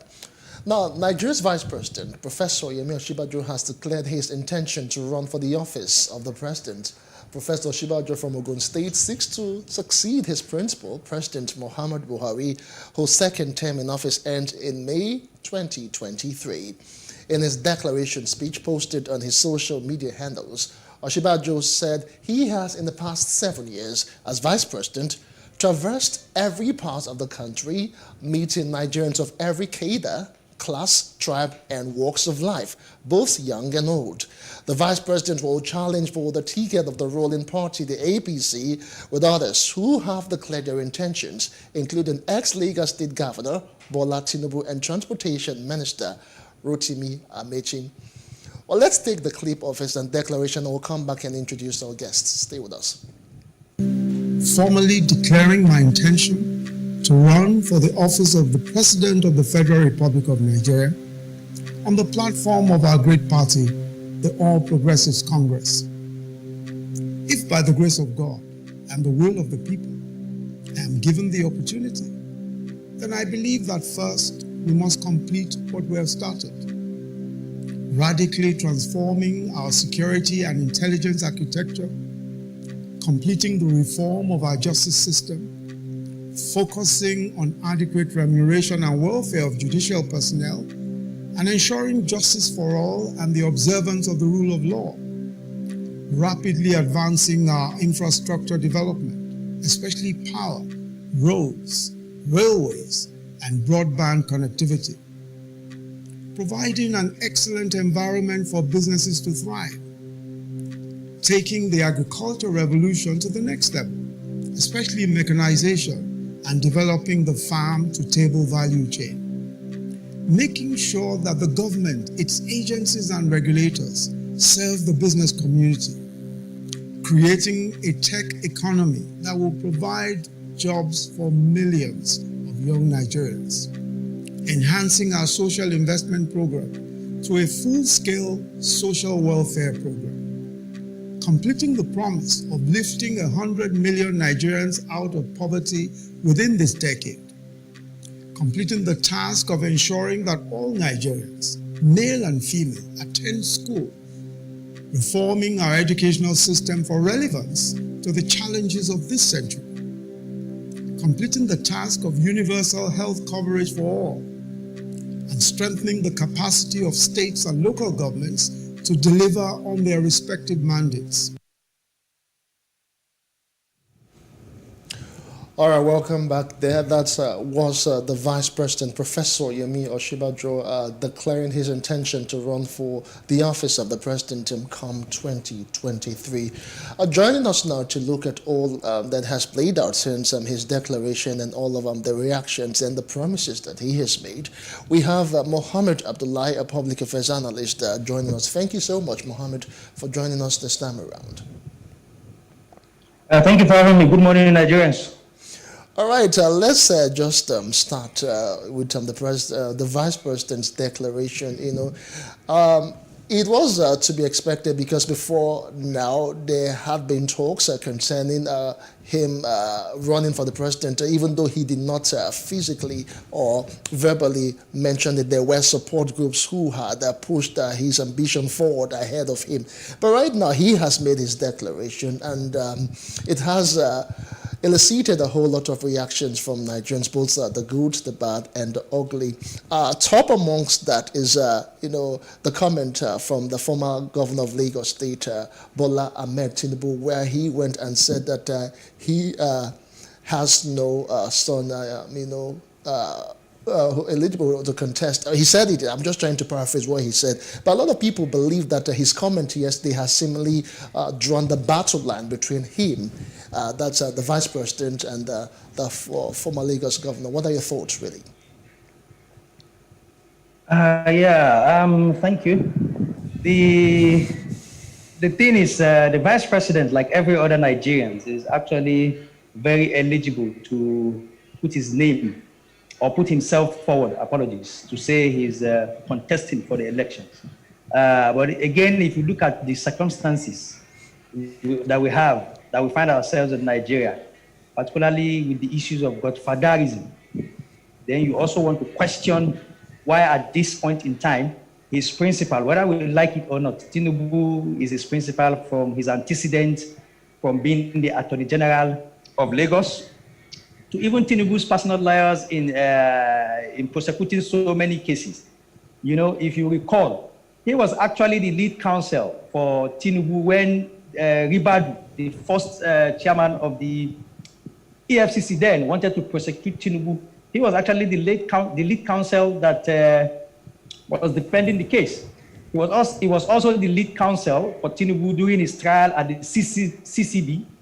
He was also the lead counsel when the late luminary genius, Gani Faremi, like I like to refer to him, was accusing Tinubu of certificate forgery, the Toronto scandal, if you remember. You know, so in my opinion, I might be right or wrong. Vice President Yemi Osinbajo is one individual in Nigeria that knows a whole lot more about Tinubu than any other Nigerian. Yes, I am telling you this. I might be right and I might be wrong. But, you know, as a lawyer who's had a whole lot of closed cases, being the lead counsel for Ahmed Bola Tinubu, he's got a whole lot of, because you can't lie to your lawyers, I'm telling you. You can lie to anybody, but you can't even lie to your lawyer because they need all the truth in the world so that they know how to defend your case. So like I mentioned earlier, you've had 1, 2, 3, 4, or even more cases, serious cases where he's defended Tinubu and he's won. You understand? So I think it is in that respect that people will see him as a betrayer because he's got a whole lot of the secret about Mr. Tinubu. You understand? Ahmed Bola Tinubu. So I'm sure he's part of what is a kind of confidence for him to say, okay, yeah, I'm competent. This guy's got nothing against me. Yes, to hand me down. So I'm competent, and I've been in the corridors of. Let me tell you, power is very, very intoxicating. You understand? So being in the corridors of power for 7 years as the vice president, he's seen it all, even though he's not in charge. But he's, like he mentioned in his declaration speech, he's represented Nigeria in international committees. He's been to almost all the 774 local governments in Nigeria. He's seen it all. So why not take the mantle? You understand? But on the other way, like I mentioned earlier, some people are seeing it from the side that because he's worked so closely with Tinubu, his boss, if you want to call it that way, and so yeah, it seems like a betrayal to say when his boss wants to contest, and this is the first time that Tinubu is saying he wants to contest for president after leaving office as governor for more than, I think, about 20 years or more. About 16 or 17 years or more. You know, so why will you now contest against your boss? So it's a battle line. I won't lie to you. And people who are saying it's going to be settled after the primaries, I just laugh. I tell you, even after the primaries, the war is just beginning. Because whoever wins the primaries, whether it's Tinubu or Osinbajo, the war is just beginning. If it's Tinubu, I can tell you he will never trust Osinbajo for anything. He might just pretend. And if it's the other way around too, your guess is as good as mine. So it's going to be a very, very interesting scenario in some months to come also, when the primaries are here. Okay, so but let's also look at some other arguments that's been put out here. The fact that some people are saying constitutionally the vice president acts on the dictate of his boss, and so he should not be blamed for, taking this particular action at the end of the day. For instance, now you have the vice president in his speech. He talked about continuity with the Buhari's policy, this administration, where he's part of. We also understand the fact that he's been the chairman of the economic team of the country. And if you look at the economy right now, we're really going down. We're not going forward. And so there's a lot of it. Some people say if you haven't made any impact being part of this government, then what is even the yardstick that you would even do better? So how do you react to this? Now, it is important that we note that as the vice president, Yemi Osinbajo has very little to do. His job is that of subordination. Whatever his boss assigns him to do is what he will do. Forget the fact that he's the head of the economic committee of the government, and sometimes when President Buhari is leaving the country, occasionally hands over to him. But it still boils down to what it is. What is the objective of President Buhari, and what Mr. Buhari, President Buhari, allows him as the vice president to do. I tell you that as a person, Yemi Osinbajo has displayed a whole lot of brilliance. You understand? You recall that a certain time when he was even given the mantle of leadership, handed over to by the president while leaving the country, he swiftly sacked the DSS DG. You understand? Within those few moments and few times he's got power, he's acted a whole lot. But like I mentioned earlier, there is a limit to what he can do. But I also agree, you understand, if things are not going well, as a person or as a professional that he is, in trying to maintain his own integrity, in trying to maintain his own competence whatsoever, some of the argument is that he should be able to say, okay, if this is not done the right way, for instance, in so many cases where the federal government have refused to obey court orders, and as a senior advocate of Nigeria, a competent barrister himself, he is supposed to say, if you are not doing this way, probably he might resign. But how many political office holders in Nigeria take that route? If not none, it's almost non-existent. You understand? The probability is very, very low. So in terms of his competence, I don't really think we can judge him. That's my opinion anyway. I don't really think we can judge him based on his contribution to this government, because like I mentioned earlier, he is a subordinate. You understand? But his only what's it called, shortcoming is if things are not going wrong, if things are not going right, that what you feel should be, you will have the opportunity to resign and state your case. You understand? I think about, but in our kind of country, that's a very rare case. So it's a very rare case. All right, Mohammed, let's talk about some other reactions that have trailed this development. We read the dailies this morning, and they were all awash with the president or the VPs and declaration. The Daily Independent aptly put it this way: VP Osinbajo Bola Tinubu's loyalists draw battle line. But I want you to react to this particular rider that followed that caption. VP is a pawn on the chessboard of some game masters. That's the Lagos APC. Mm-hmm. Now, it's funny and very serious at the same time. You know, in my earlier analysis, I said he's got a whole lot about Mr. Tinubu, even that no one, I feel, in my own opinion, whether in APC or outside APC or even in Mr. Tinubu's private life, can get a hold on. Because as a lead counsel, you have to tell your lawyer the whole truth about cases. That is one. And again, you've seen the moves, particularly from many of the Southwest governors. I can categorically say, for instance, Ekiti governor, my state governor, Ondo State. These are people who are also prodigies of Bola Ahmed Tinubu, but they've shown, whether through their actions, whether through their speeches and their inactions, that they are not really in support of Bola Ahmed Tinubu. And these are the people that, at this early stage, I would say, are canvassing that support, even if there are feelers somewhere that the Ekiti State governor is also not in the ambition to declare. But these are some of the, these are some of the people that I think are backing, and definitely Mr. Ojodu, the political advisor to the vice president, who was once also, if you won't say a prodigy, but a partner of Bola Ahmed Tinubu in the struggle for democracy in Nigeria. So, you know, it's really a tough game. And if you before his declaration, there were 10 governors that attended his private meeting. You understand? Even though Lagos State governor was also there, but you know, definitely, your guess is as good as mine to say definitely he will be backing Ahmed Bola Tinubu. But he was there for the vice president, probably as a mark of respect. And some other governors, for instance, Zulum of Governor Zulum, Professor Zulum of Bono. You see, these are called Buharists. You see, he wasn't at the meeting with Bola Ahmed Tinubu.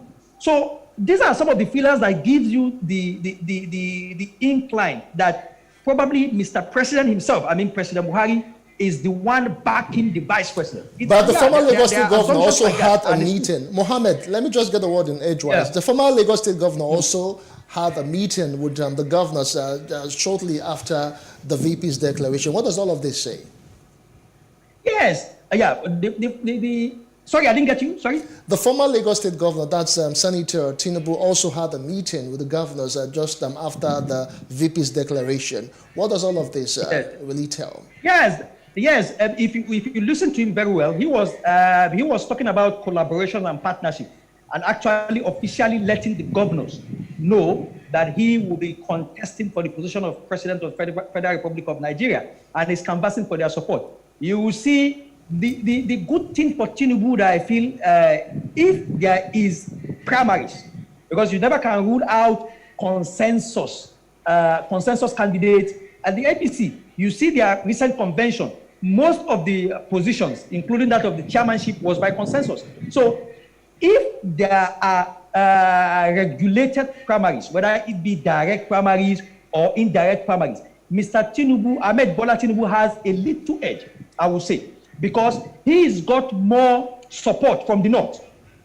Whether I want to agree to that or not, you see, wherever you find Ahmed Bola Tinubu, for instance, you will find Governor Ganduje. There are feelers that Governor Ganduje of Kano, there are feelers that he wants to become the vice president. So he's really pulling up big. And you know, Kano is one of the big states where you have a whole lot of votes. You understand? So if you have Ganduje, you have the Kebbi state governor, definitely, and there are rumors everywhere, even with the actions of the former APC caretaker committee chairman, the governor of Yobe State, Memala Buni. He's also a strong supporter, with his action and inaction, a strong supporter of Ahmed Bola Tinubu, and so many other northern governors like that, who constitute the majority of governors, even in terms of population in Nigeria. So if there is primaries, I am feeling that Ahmed Bola Tinubu has a better chance.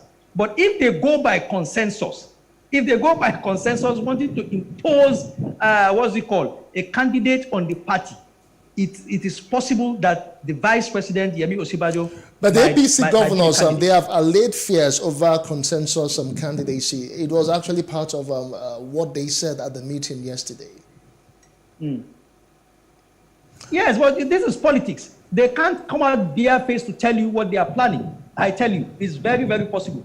Today, maybe 2, 4, 5 years ago, let's say 4, 5 years ago, in 2019 or in 2018 or 2017, if you tell anyone that Vice President Osinbajo will be contesting, declaring for president while he's a benefactor or beneficiary, if anyone you want to use, Ahmed Bola Tinubu has signified interest to be president. Probably most people will argue with you. Even myself, I will argue with you. But that's politics.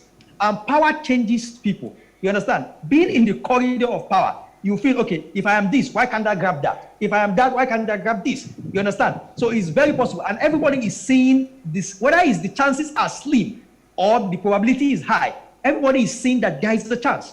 So whether for Ahmed Bola Tinubu or the vice president, and let's not even discountenance other contestants like Amechi, who has also a strong hold. You remember some 2 months back, he was actually Toban, the trusted one. I've forgotten the word now in Hausa, but that's what it means.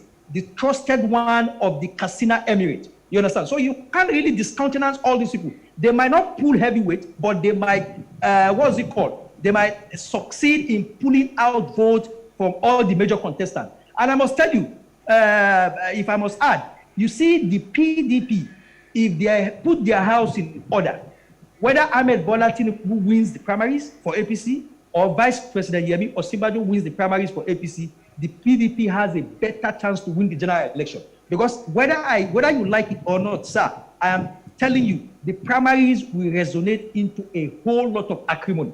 I'm telling you, no, irrespective of whosoever wins. So the cost is clearer for the opposition if they put their house in order to win the general election. So you see the declaration of the vice president causing any confusion in the APC. Do you think this is going to cause any kind of ripple in the party? It is going to cause. There is no doubt about it. It's going to cause a whole, not even confusion, but acrimony. Like I said, you had the first response of Ahmed Bola Tinubu yesterday when he was asked that his son has just declared for president. And what he said he's got no son that is old enough to declare for such a position. So you understand? So, and if you look at it, when was the last time you saw Vice President Yemi Osinbajo and Ahmed Bola Tinubu together at a particular social event or even a private event? You understand? Because when the feelers began to occur or began to come up that the Vice President would definitely contest, he's got a whole lot of backers across the country, and you see, when it became clearer that, okay, this man definitely wants to contest. So you see, they started avoiding themselves. I can't remember the last time I found them together at any social event, whether politically, whether socially, whether privately. That is acrimony in itself, because in recent times, they used to be together. When the Vice President is in Lagos, definitely you visit the Lion of Babylon, you know? But it's not like that, and that is the beginning of acrimony. Both parties will begin to sit down and dissect who is for me and who is against me. You understand? If you probably come to Lagos, for instance, Mr. Tinubu definitely will still have more aid, because most of the political juggernauts here are his boys, are his benefactors, and so on and so forth. Yeah, but elsewhere also, probably around the country, the Vice President must have had his influence. If you see in recent times, he's been going to everywhere. In fact, probably when you are having your naming ceremony, if you invite him, he will come, because that is part of the strategy. That is part of what he needs to garner more support, to be there at the local level, to say, guys, I am ready, come vote for me. All right, let's still talk about what's ahead, for the VP, as he has made his intention known. Because aside from the former Lagos State Governor, he also will be contending the ticket with the Minister of Transportation, Rotimi Amechi, who also declared before a mammoth crowd in Port Harcourt over the weekend.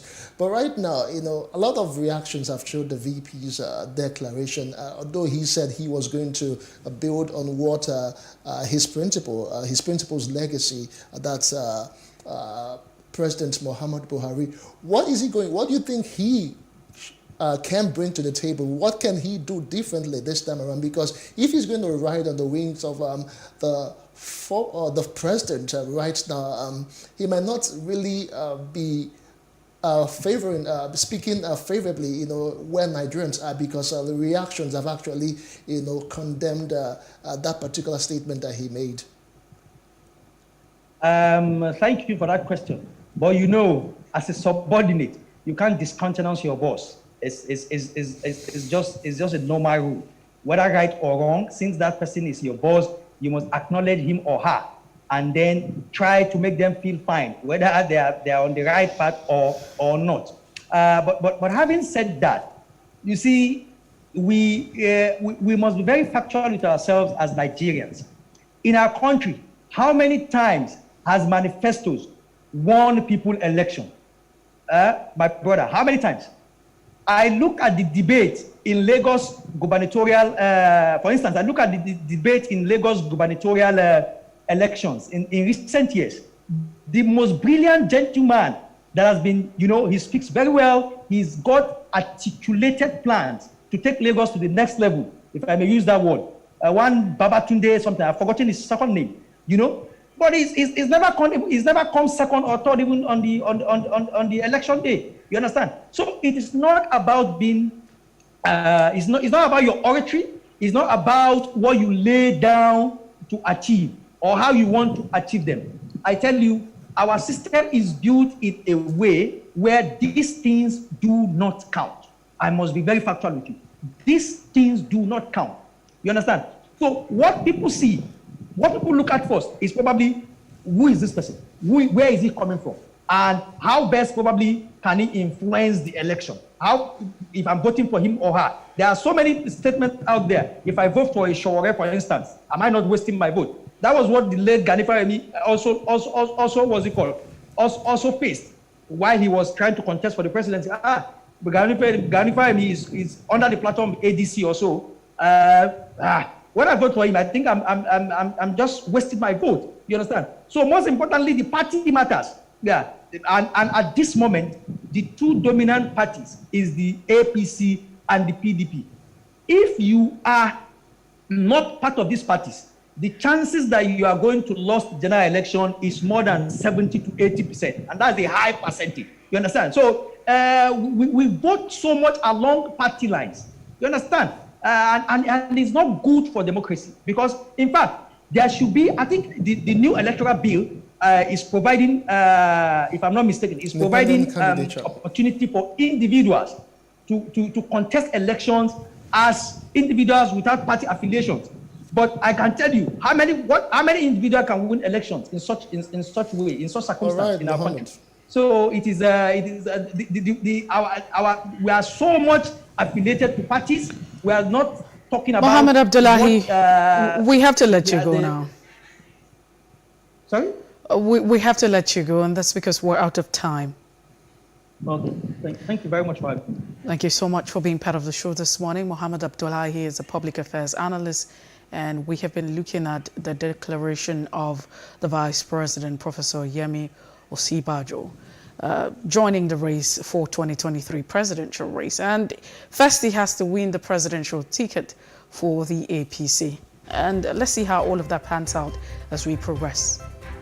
All right, I will take a quick break right now. And Nigerians have been living in quote-unquote perpetual darkness for the past few days, all in the wake of the national grid collapsing again, also so closely in just 1 month. We'll be talking about all of that and the implication, and also proffering solutions to that in a moment. To join us again.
How can we have peace without justice? Plus Politics. It's not just another political conversation, it's about keeping you in the know. The relevant interviews, asking the tough questions to those that matter. Get the answers you need. Does it mean that the people who were injured, people who were shot at, those who were involved in that stampede are not going to get justice? It is unfortunate, it is sad that we have a government of deaf and dumb. Analysis from top experts. The last election was not really an election. We feel that Obasanjo has a very special place in his heart for hating Ijaw people. I think it really boils down to two things. One, trust and accountability. Plus Politics, every weeknight at 7 p.m. on Plus TV Africa. Hello and welcome to Space and Style, a property show designed to connect various stakeholders across the property value chain. We can also provide realistic solutions and deepen your knowledge about the interesting world of real estate. We shall showcase architectural design, interior design trends, lifestyle and real-time property news updates, and the right way to navigate through property development and investment. Join me every week on this channel as I take you through an exciting journey in the world of real estate. Space and Style, 6:30 p.m. on Saturdays and 5:30 p.m. on Wednesdays. Nigeria, by extension, Africa, is faced with a lot of challenges. The growing youth population with little engagement, that is a ticking time bomb. We are a blessed people with diverse culture and highly cerebral minds who have a lot to say. And yes, we are talking. It is important we drive the right conversation that informs, inspires, influences thought and action. If we say there's beauty in our diversity, then let us embrace our diverse culture. We must continue to courageously be the voice of transformation, as we are the hope for the future. Yesterday's conversations shape today. What are you saying to shape your tomorrow? We know you have a lot to say, and we are here to hear you.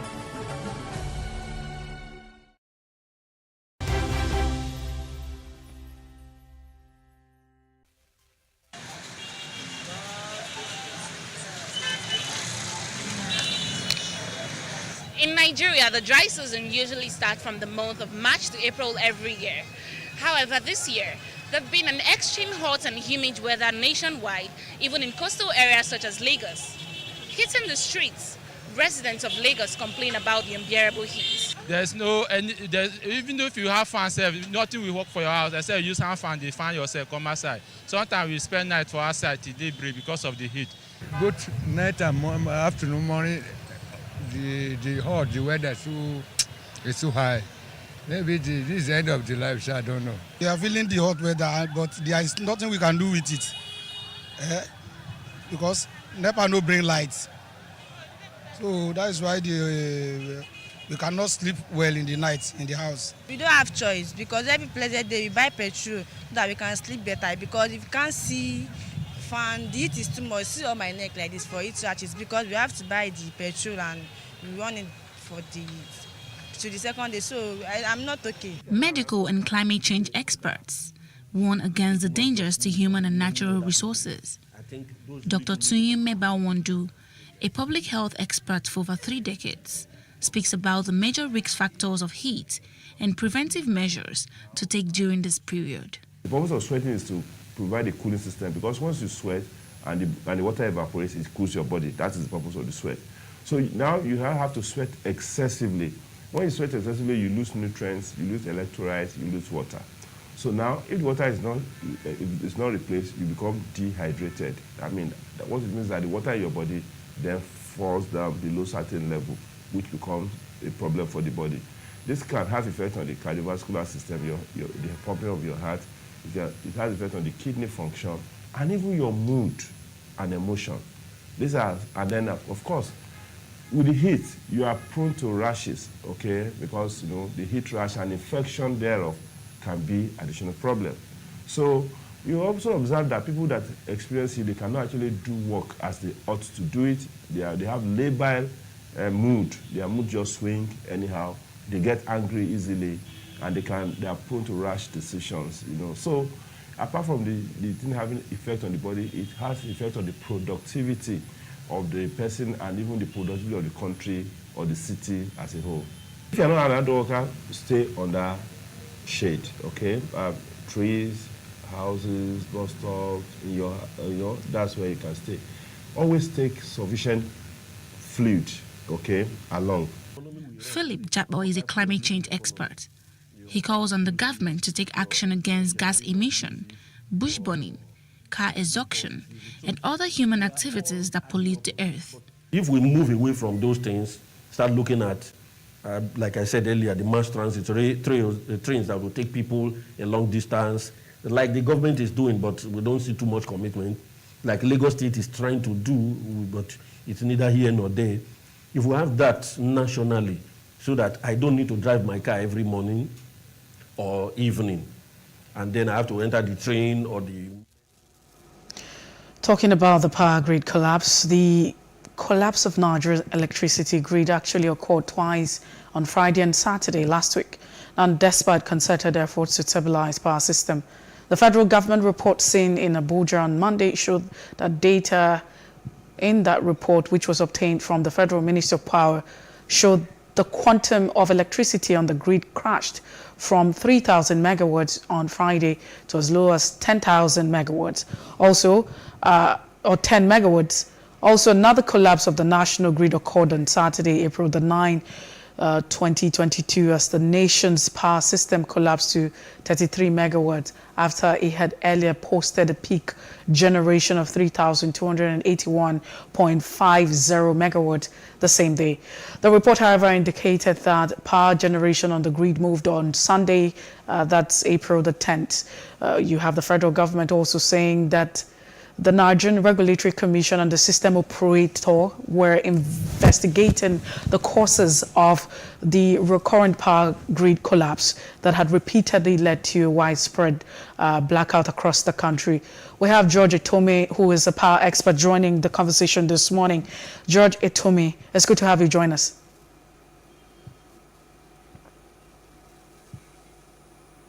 George Etome, if you can hear us, thank you for being part of the show.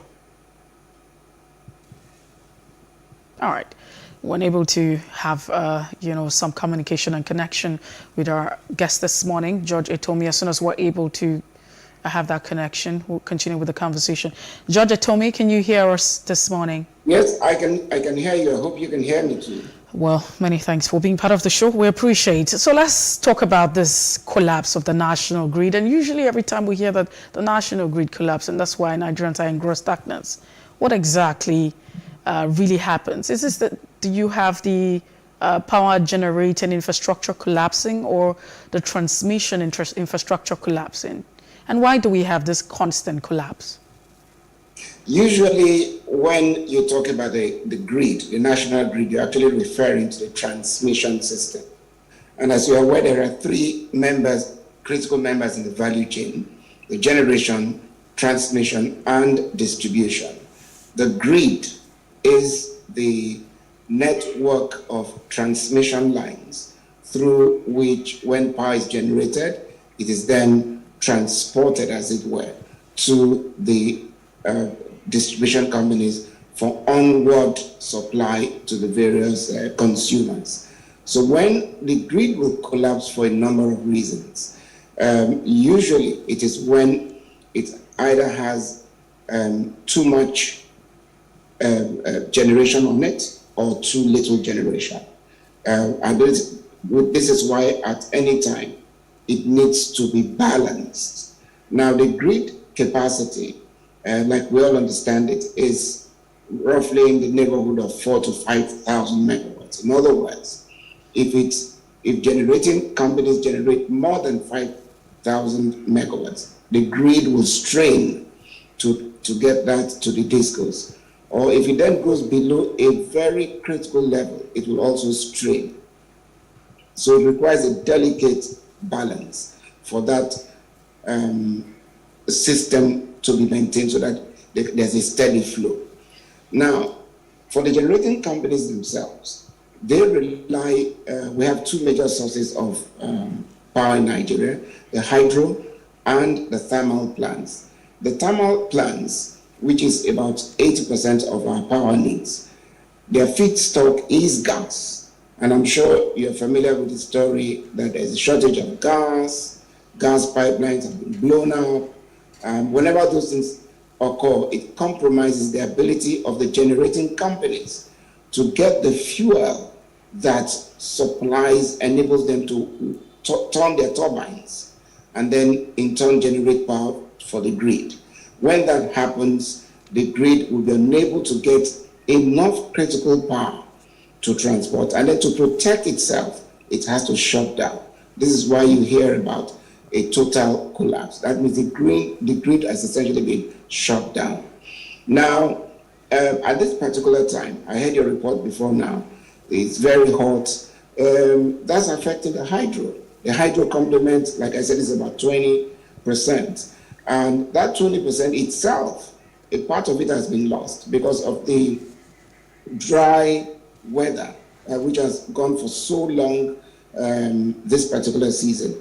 So the three hydro plants that we have, all situated in Niger State, are struggling with low water levels to enable them contribute the much they used to do to the grid. So a combination of low supply from the hydro system and gas problems compromising GENCOs is largely responsible for the state's of the grid like we have now. And then there's a third factor. For some reason, I can't really fathom at this point. Most of the generating plants are doing their turnaround maintenance. You need to maintain these plants. It's just that it's a pity that this turnaround maintenance is coming around the same time as you're having problems with the gas, as you're having problems with hydro. So it's almost like having a situation in which a conspiracy, as it were, to deny Nigerians electricity. But having said that, the problem of yesterday, this issue of gas infrastructure being sabotaged, has likely been fixed and supply has returned to the grid. But yesterday's collapse is attributed to a direct attack on the transmission facilities themselves between Idupani and Ikolepene.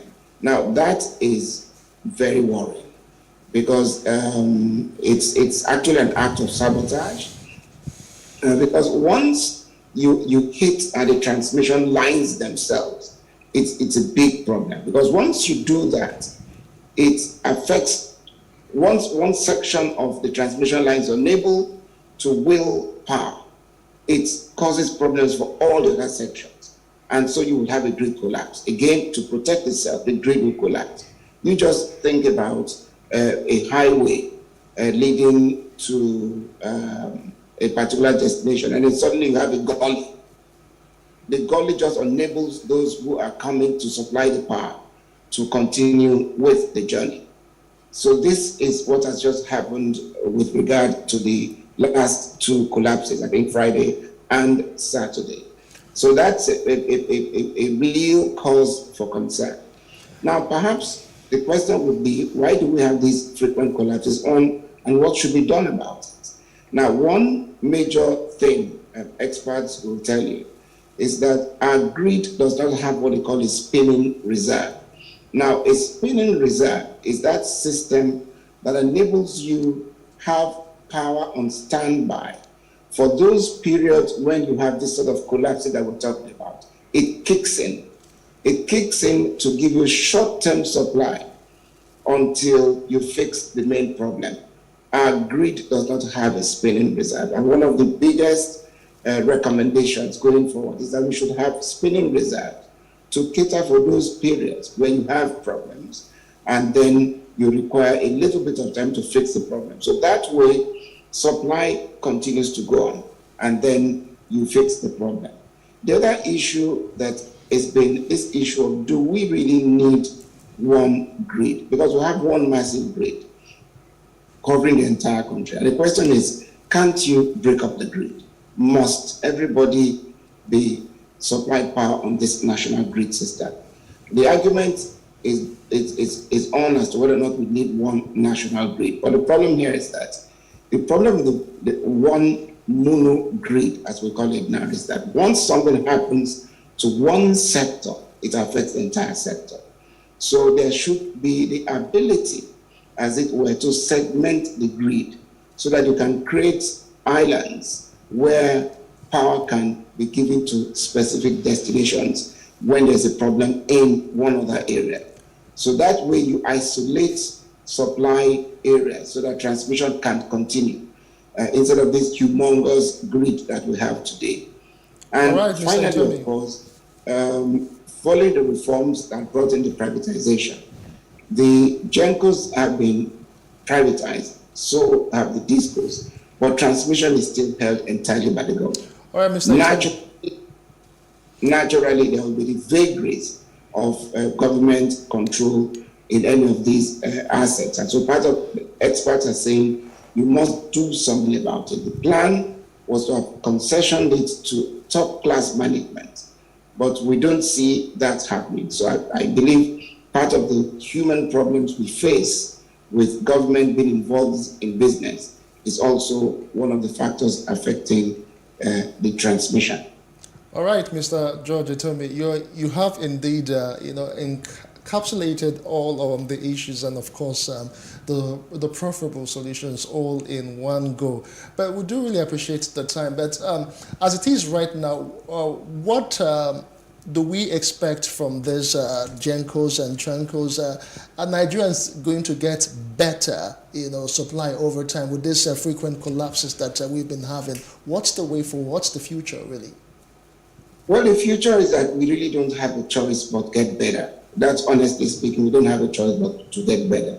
And there are so many ways you can achieve this through regulatory intervention. For example, I'm sure you've heard of the willing buyer, willing seller arrangement. This enables distribution companies to get power directly from generating companies and embed into their networks. By that, we bypass the grid. And many distribution companies are looking at those options right now. They're talking to independent power plants who can actually get power and embed it directly into their network, so that way they can serve their customers.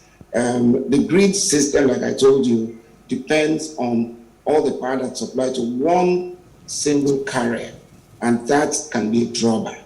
But as it were, if you have embedded power in your network, then it creates this balance that I'm talking about. So the way forward, yes. Is there any hope? Yes, there's hope. Right, yes, it's taking a bit too long because this privatization has been there for like 6-7 years, and we should have been solving these problems. But we always knew that for a system... All right, Mr. George and Tommy. Yes. We must say a very big thank you for you, but we're actually completely out of time. Thanks for all the thoughts that you have shared, and indeed we hope that all of these inputs that you have mentioned would actually be taken into consideration so that we can have a better power supply going forward. Thank you so much once again, sir. My pleasure. All right. That's the size of the show for today. A very big thank you to all of you who have sat back to watch, and of course to all of our guests who joined us to share their thoughts on the issues that we have raised today. My name is Justin Akadonye. And I am Mercy Boko. If you missed out on any part of the conversation, it's all right to follow us on Facebook, Twitter, and Instagram, and do subscribe to our YouTube channel. It's at PlusTvAfrica and PlusTvAfrica Lifestyle. Thanks for watching. Have a great day.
Nigeria's Niger Delta region, from where the black gold fuels Africa's largest economy, where the lines between wealth and poverty has never been thinner. Conflicts, poverty, insecurity, and environmental challenges daily confront the region. How can the Niger Delta story be changed for the better? Join Mamode Akuga at 9 p.m. every Friday evening on PlusTvAfrica as he probes deep in search of solutions. Inside the Niger Delta with Mamode Akuga, the authentic voice of Nigeria's oil-rich region. In raising our kids, parents should stop playing God. The internet is actually using the people. But when you are looking for money to help other people, then it becomes easy. Don't rush into marriage. I always say this. You rush in, you rush out.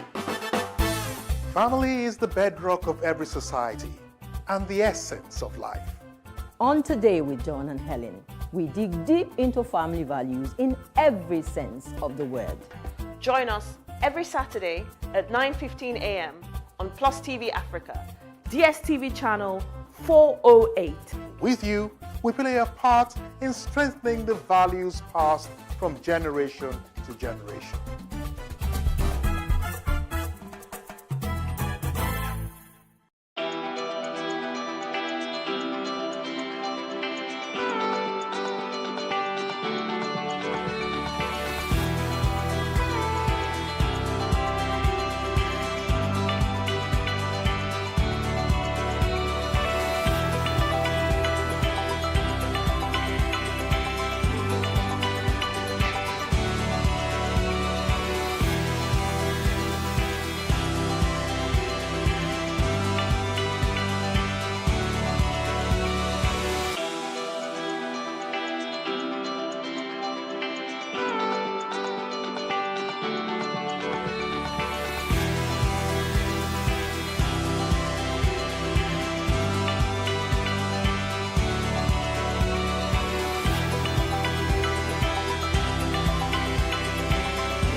There is no voting on social media. To vote, you would require a permanent voter's card. To get your PVC, visit cvr.inecnigeria.org. Create your account with a valid email address and start the registration process. An activation link will be sent to you. Click on the link and activate your account. Fill out the form, pick and submit a convenient date and time for your biometrics. Print the application slip, which should have your QR code. On the appointed date, go to the nearest INEC office for your biometric capturing. Thereafter, you will get a registration slip to pick your permanent voter's card when ready. Get your PVC today. This message is from PlusTvAfrica.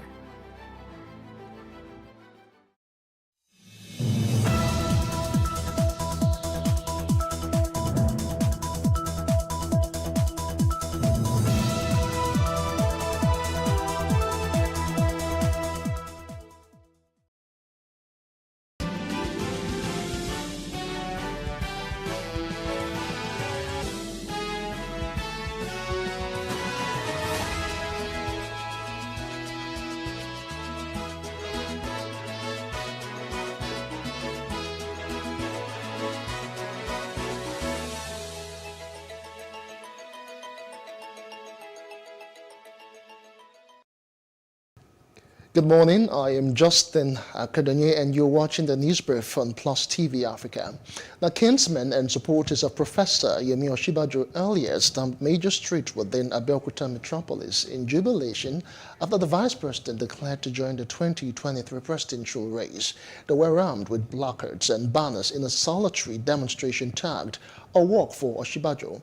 Addressing journalist, APC stalwart Boyega Isiaka said Osinbajo's declaration was not a betrayal to Asiwaju Ahmed Tinubu as being speculated in some quarters. I think in terms of capacity and experience and readiness for the job, I want to say that he's probably the number one that we have within the APC today. I think I'm convinced that he will do it from everything that we are hearing from everywhere. I believe, of course, a lot of work still needs to be done. I mean, this is not all about working. This working is just one of those many things that will be done. Well, the most important thing is that you need experience, and that experience he has. Even if it is that some errors have been made, which is only God that will not make errors, it is to make it better. In all of this, what you need, in my view, to run a good government is capacity, experience, knowledge, and a good heart. And I think Professor Osinbajo. Meantime, the coalition of Kano support groups for Vice President Yemi Osinbajo has shown their excitement following his decision to run for the presidency in 2023. The supporters hit the major route of Kano singing and dancing. They expressed confidence in Osinbajo, noting that he was the candidate to lead the nation. Today marks a greater milestone in the fortunes and prosperity of our nation, Nigeria. We, the National Coalition Group, NCG, having placed a clarion call on Professor Yemi Osinbajo to contest for the converted seat of the presidency of the Federal Republic of Nigeria, we wish to use this opportunity to say thank you, Mr. Vice President, for answering the clarion call to run for the presidency. He's convinced in your cerebral embodiments as a senior advocate of Nigeria, as a professor of law of evidence, with years of experience, with 7 years experience as vice president. Nigerians are tired of experimentations in the presidency of this country. And we are suing for continuity, experience, courage, and winning qualities. All Progressive Congress APC, our dear party, has the handsome opportunity and best choice before it, as Professor Yemi Osinbajo will form a major standard bearer in the 2023 presidential election. Still on the 2023 elections, former governor of Anambra State and the People's Democratic Party presidential hopeful, Peter Obi, has met with members of the Ogun State PDP Working Committee and delegates to the forthcoming primaries to seek their understanding and support. Obi assured that if given the opportunity, he would fix all impediments to the social, economic, and political growth and development of the country. We need to work for the people. We need to make sacrifice. Cost of governance is unacceptable in Nigeria. The waste is too much. And all borrowing money and throwing it away for no reason and giving us excuses. I said, I don't want to just investigate. Please do not do what delegates did in the past that brought us here. Where we are now, we don't have room to move further. The further we're going to move is that everybody's in another country as refugees. Your children will be in school. We will pursue the country. We'll move in the right direction. And that's what PDP is offering. That's what my colleagues and myself is offering. Then among us, check who is likely to keep his words, who have kept his words in the past.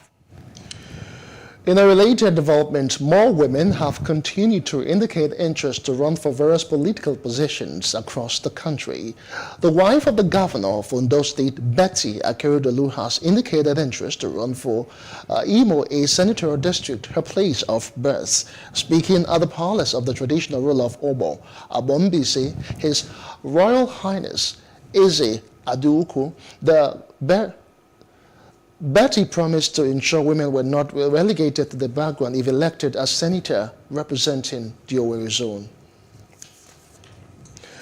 Now, a Catholic priest has declared his intention to contest the governorship seat in Benue State in the 2023 general elections. Now, Reverend Father Hyacinth Alia visited the state secretariat of the All Progressives Congress APC to make his intention known. Alia said he has what it takes to run the race and win, citing his long years of service to humanity in the church and communities as relevant qualifications. My presence before you and the state exco again is to seek permission from you that I'm in this race to win it.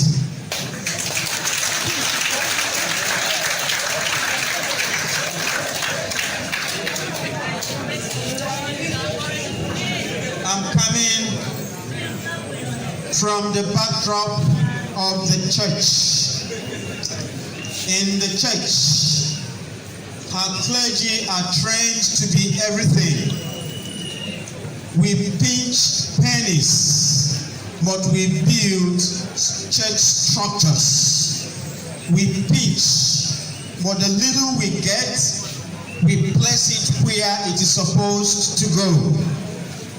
That behoves much on accountability, responsibility, and transparency.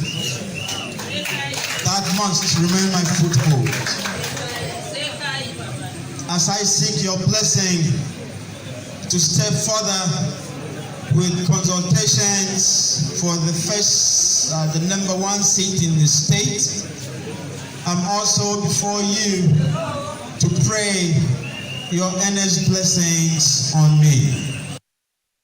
Responding, the Deputy State Chairman of the APC, Stephen Sav, extolled the leadership qualities of Father Alia, but charged all aspirants to work for their victories. You made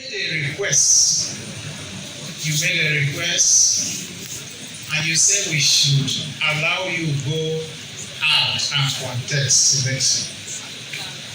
On behalf of the party secretary, party ESCO, who are seated here, we say yes to that request.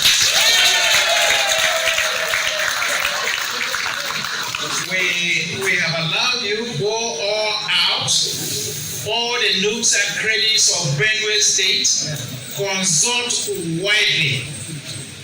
What we will not do as an ESCO is to adopt an individual as a candidate. We will not do that.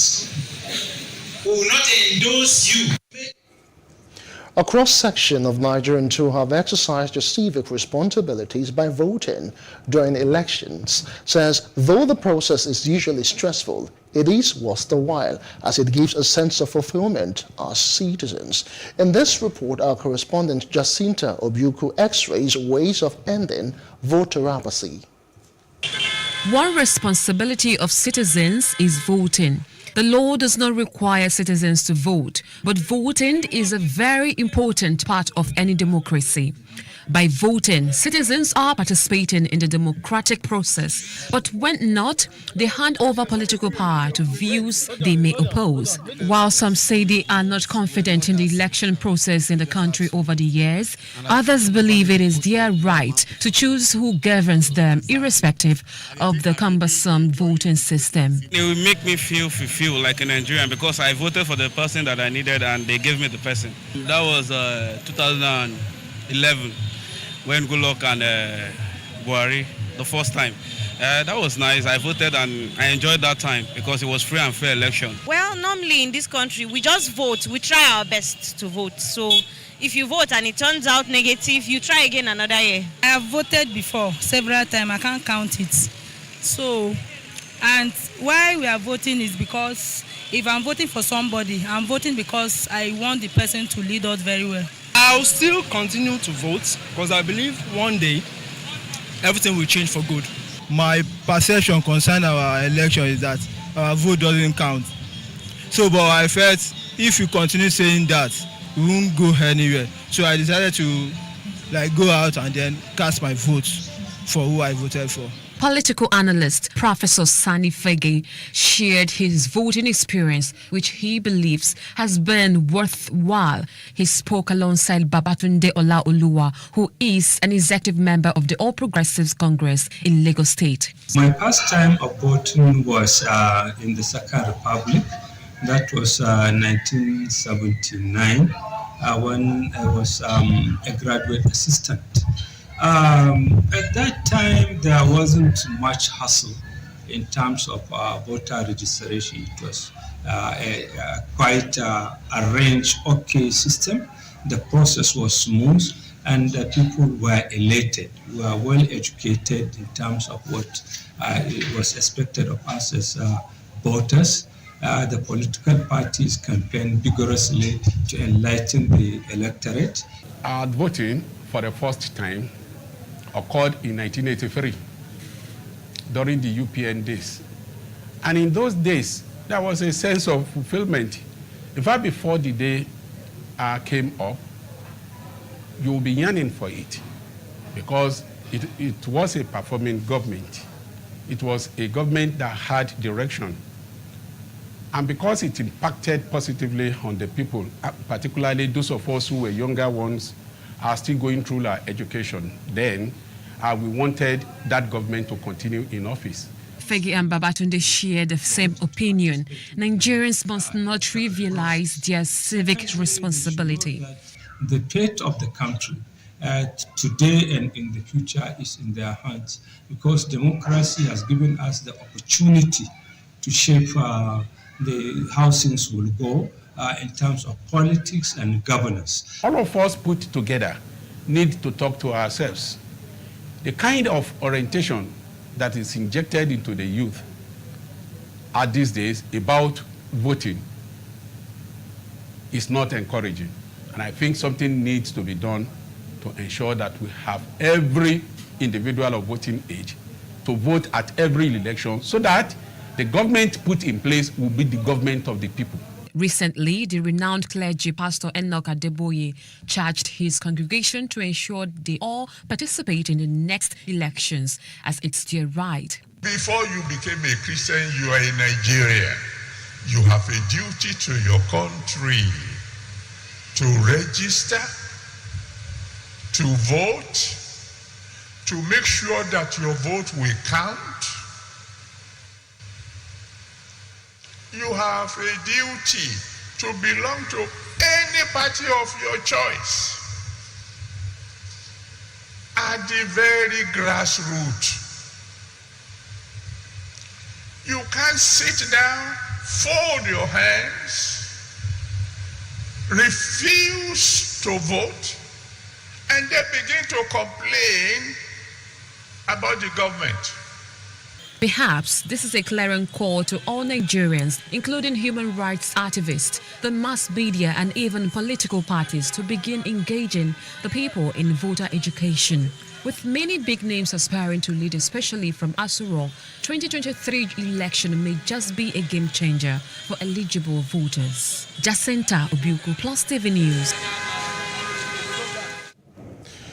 And now to Rivers State, where several persons, including a pregnant woman and a toddler, are reportedly burnt to death in a fire outbreak at the Boni Bile Nembe Jetty in Port Harcourt City local government area of Rivers State. Some of the victims, who were also eyewitnesses at the jetty, said that many fiber and wooden boats were destroyed in the inferno, which started at about 2 a.m., sparked by a local boat that arrived in the city from Brass late Sunday night.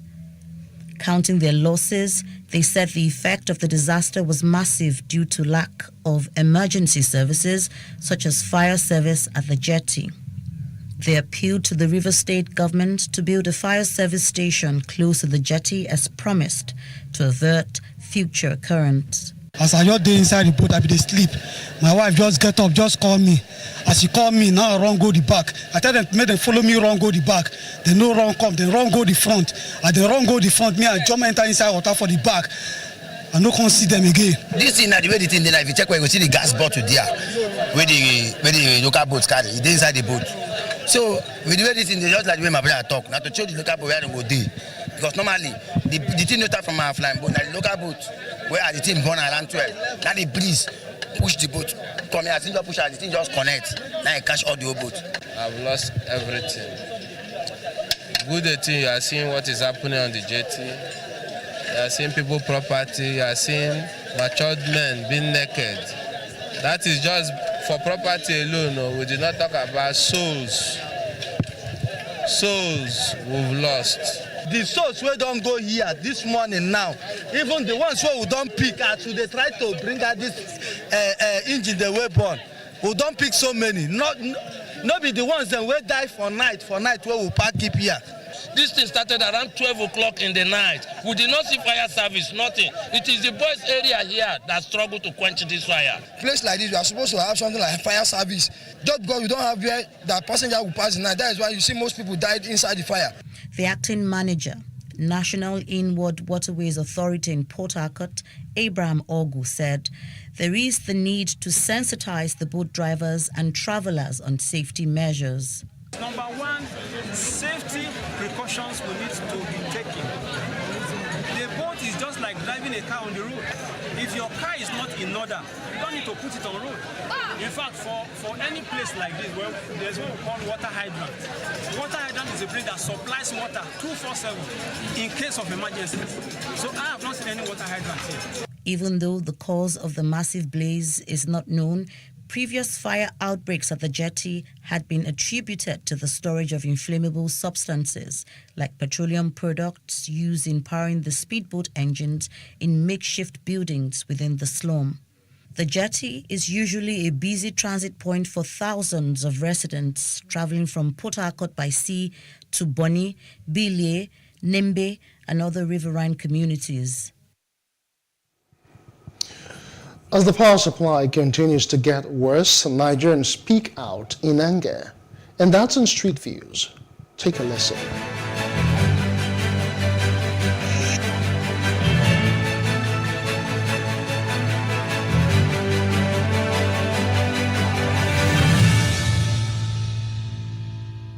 I burn generator from almost on daily basis. I mean, by the time I calculate the money I spend for fuel on daily basis, I honestly tell myself the truth that this power issue is something else. It's really dealing with us Nigerians. This thing is affecting so many companies. My daughter has a company. I know how many fuel we run every day. People that cannot afford such, they end up packing up and going to other countries. Can I say in a month we'll have like 3 times? Is that power supply? So every day I burn fuel. Every day I buy fuel 2,000 in my house. It's very ridiculous. We are being cheated. There is no lights. I live at Ikoyi. They don't give us lights. Like 3 times a week, and it's about 2 to 3 hours, and it's gone. There is money in this country, but we don't know where the money is going to. No water, no lights, no good roads. What can we do? It's affecting me. It's affecting me. See me as I'm sweating. If I bath finish like this, I begin sweating. In the evening, sweating. Midnight, sweating. All my children, they are sick now. No lights, and they are still bring the bill. Where is the money? And now, The bill is high. What are we using? Fan, television. So it's finished and fridge. I'm not using an oven. I'm not using washing machine. And they are bringing crazy bill for what? And no light. We are suffering from this Nigeria. There is no light in my area. No single light. But we are paying for light, but we never see light. Sometimes, once in 2 weeks. Sometimes you will not even see it.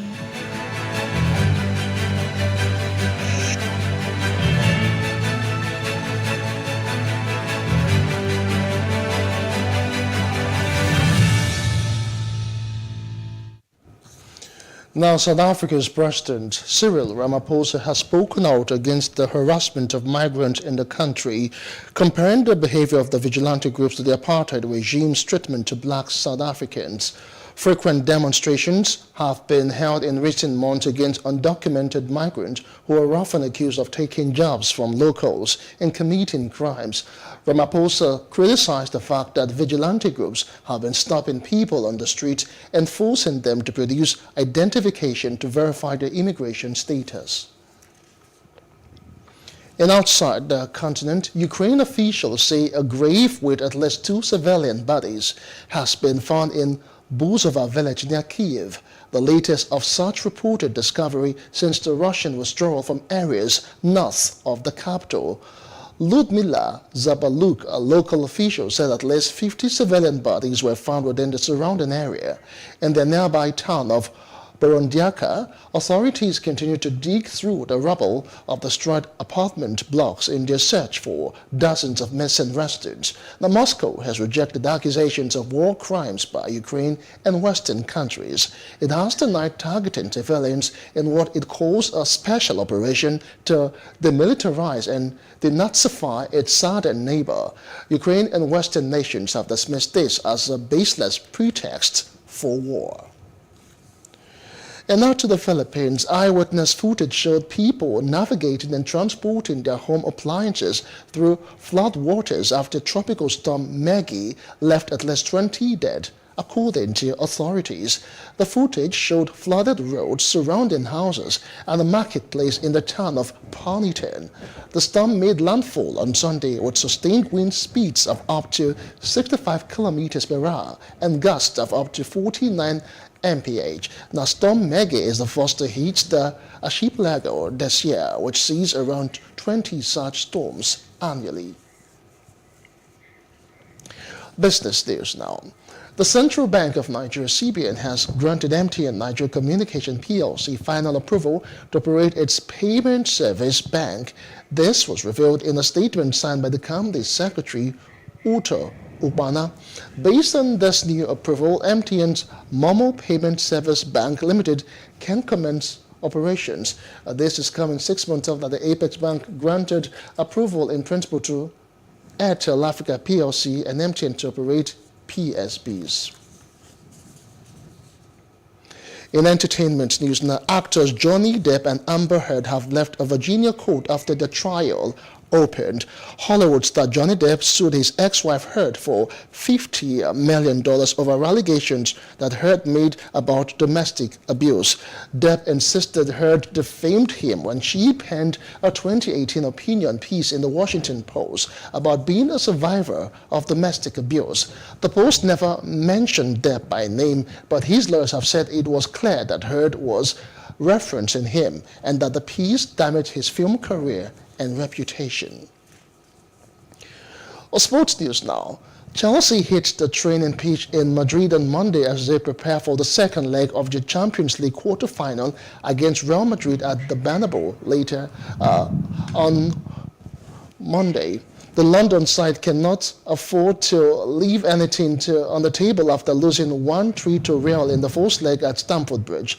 The reigning European champions will be without Callum Hudson-Odoi, Ben Chilwell and Romelu Lukaku, while defender Cesar Azpilicueta returns after testing negative for COVID-19.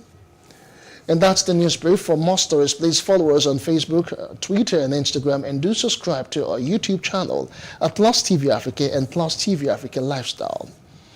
I am Justin Akadonye. Many thanks for watching.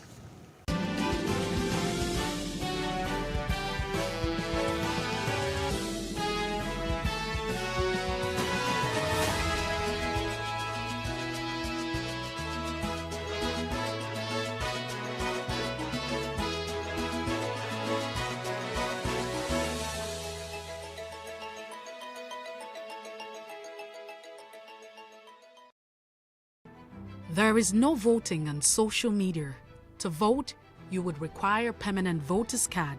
To get your PVC, visit cvr.inecnigeria.org.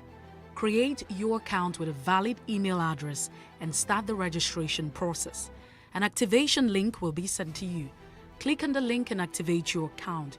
Fill out the form, pick and submit a convenient date and time for your biometrics. Print the application slip, which should have your QR code. On the appointed date, go to the nearest INEC office for your biometric capturing. Thereafter, you will get a registration slip to pick your permanent voter's card when ready. Get your PVC today. This message is from PlusTvAfrica. Nigeria, by extension, Africa, is faced with a lot of challenges. The growing youth population with little engagement, that is a ticking time bomb. We are a blessed people with diverse culture and highly cerebral minds who have a lot to say. And yes, we are talking. It is important we drive the right conversation that informs, inspires, influences thoughts and action. If we say there's beauty in our diversity, then let us embrace our diverse culture. We must continue to courageously be the voice of transformation as we are the hope for the future. Yesterday's conversations shape today. What are you saying to shape your tomorrow? We know you have a lot to say, and we are here to hear you.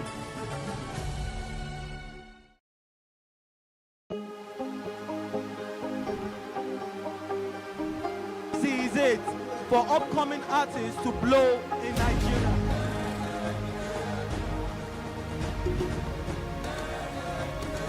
Welcome to Plus Trending. I am Bookie November, your host, saying thank you for joining us on today's episode. Welcome back. It's tea time on PlusTvAfrica. Practice makes perfect. I'm not perfect yet, but I'm a lot better than I used to be. He's a king. He's entitled to marry 100 if he wants to.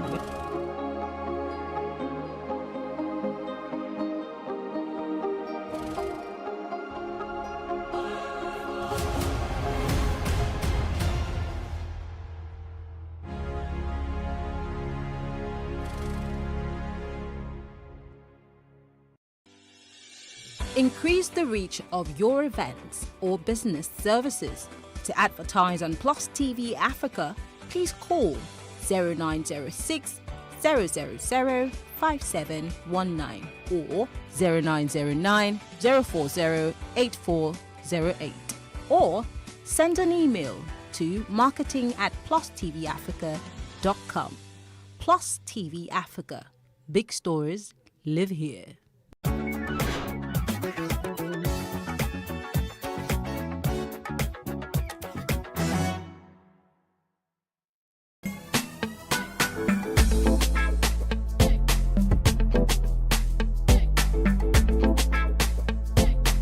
I was pushed to the point that I had to start something not numb.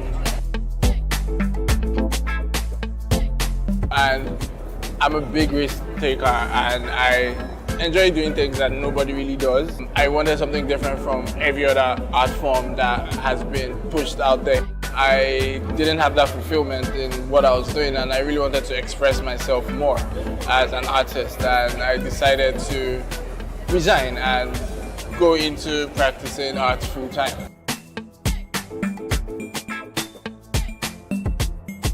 I loved subjects that had illustrations or drawings in them. I just kept pushing it and went to the extent of studying art in school, so it's been art all my life for me.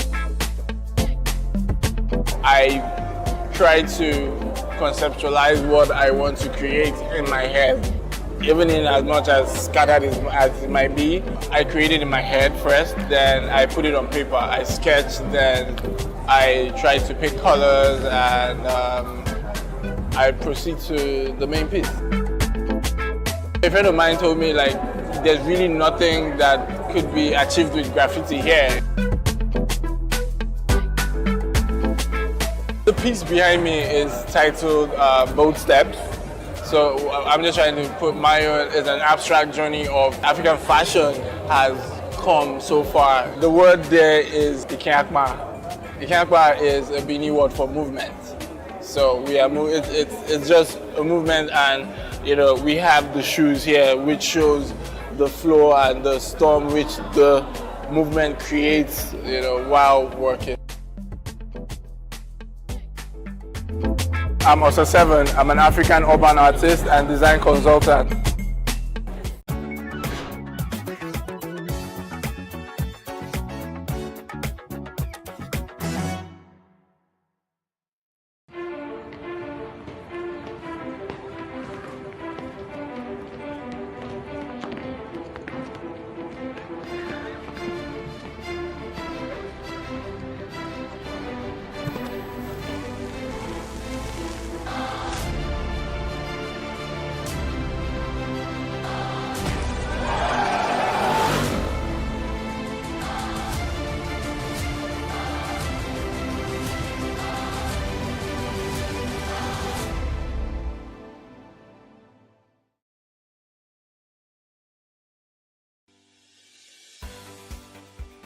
Businesses in Africa can be very challenging.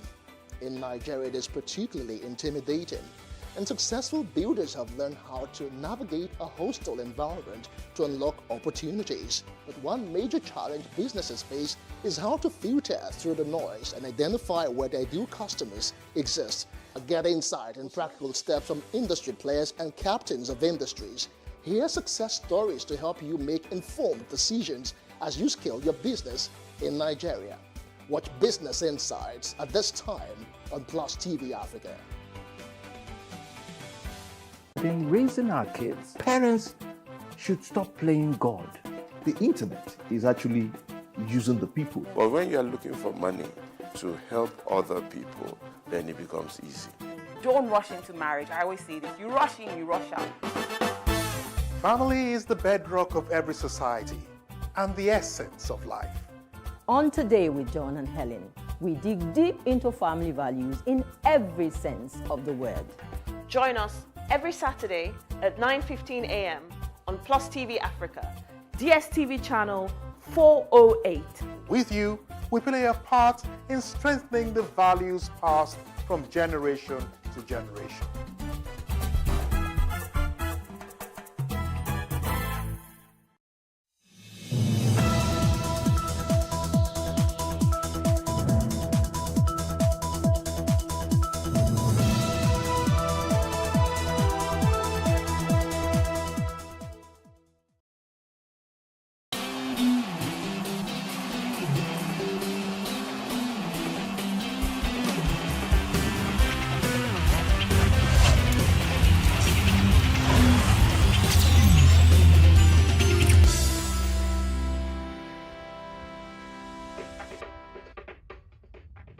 Tuesday, Plus Sports and PlusTvAfrica. Welcome on the show. My name is Wale Scott. Got Mukail with me as usual. I hate to call him my sidekick. He has a problem today, Sha. I'll tell you about it later. He has a major problem today. I have a concern, not a problem. You have a major problem? God will not give me problems. This one is a problem. No. All Chelsea fans have problems today. No. I think most Chelsea fans have. I'm coming out. Okay, K2 is a Chelsea fan. I just found that out. Okay. Don't forget that all through the week, when we have a topic of significance that is heavy, yes, we go through it all through the week. So you can actually call, like we did yesterday. You can call and tell us what you think about hiring a foreign coach. We actually had Wajidagba on the show on Saturday, who said that it doesn't matter if it's a foreign coach or if it's a homegrown coach. He just wants a technically good coach. We're on the same page on exactly that. But what do you think? Do you think a foreign coach can make it happen? Our last caller yesterday from Delta State said that most of our players ply their trade abroad, and that only a foreign coach can make sense out of them. I saw good reason in what he said. These I players, think God's power or something from Delta State. Yeah, and these players, they leave Nigeria at such a young age and completely get acclimatized and assimilated and into the European form of football. Here. Yeah, not the structure here. They might still be Nigerians at heart, but at the end of the day, the style of football, the technicalities of the football they play is European based. And at the end of the day, we as Africans, we as Nigerians, we want to see our players, our football be more expansive, be more technically on the same level as the Germans and the English and the Spaniards. Until we figure out the right formula because to take our players and our football to that level, then maybe we're going to have a lot of situations like this. So it's trial and error, and we're going to go through a lot of pains to figure it out. But this is the necessary journey. So the call line is on the screen, the hotline is on the screen. And we want to know, do you agree with the fact that a foreign coach is needed? Amaju Pinnick has said, I am going to hire a foreign coach. Well, he doesn't listen all the same, so it doesn't matter. He's going to hire a foreign coach. But do you think a foreign coach is the answer to our problem? A team loaded with athletic ability. Nigeria were expected to make Canada work in the second match of the Confederation Tour, Celebration Tour at Starlight Stadium in Langford, BC. There are going to be lessons on the road to the CONCACAF Championships for the Canadian women's national team, which is the reason it scheduled 2 exhibition matches against Nigeria. A team loaded with athletic ability, Nigeria were expected to make Canada work in the final match of the Celebration Tour at Starlight Stadium. Now on Monday, and did just that, forcing the hosts to score a late equalizer in a 2-2 tie. Now striker Ifeoma Omonu, who plays for NJNY Gotham FC, and Rashidat Ajibade, who plays for Athletic Madrid in Spain, scored for Nigeria, while Christine Sinclair and Shelina Zadowski counted for Canada in front of a packed house of 6,000 fans.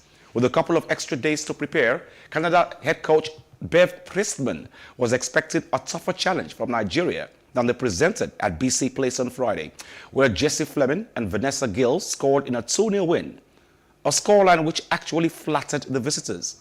The tournament will serve as both the 2023 FIFA Women's World Cup and 2024 Olympic qualifier. This is my take from this. The Nigerian Super Falcons always tend to get invited for friendlies like this, which I think makes them better.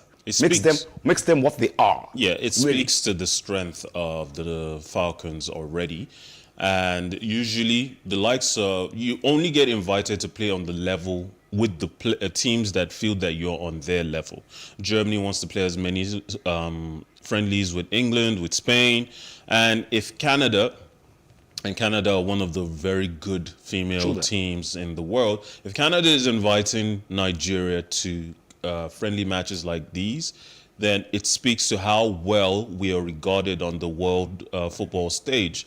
And it's an opportunity for us to take lessons from each match and improve upon them for the next one. The last game ended 2-0. This one ended 2-2.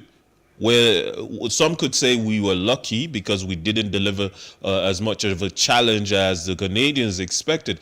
But sometimes, you know, you play with the hands that you're dealt. And this was a friendly, and the hands you're dealt in a friendly are much, much different than a competitive match where there are higher stakes involved. So I am just happy that the women, the Super Falcons, got the opportunity to play this match, to notch another mile on their journey towards preparations for the... I remember vividly when Gennaro Rohr first started as Super Eagles coach. We had some major friendlies. We played against Brazil, we played Ukraine, both matches 1-1 draws. Yes. And that was a Brazilian team that had everybody in it. Neymar, the whole crew. And Neymar left the field crying because he was saying he was hoping that they could revenge the Olympic triumph. They always want revenge against us. Yes.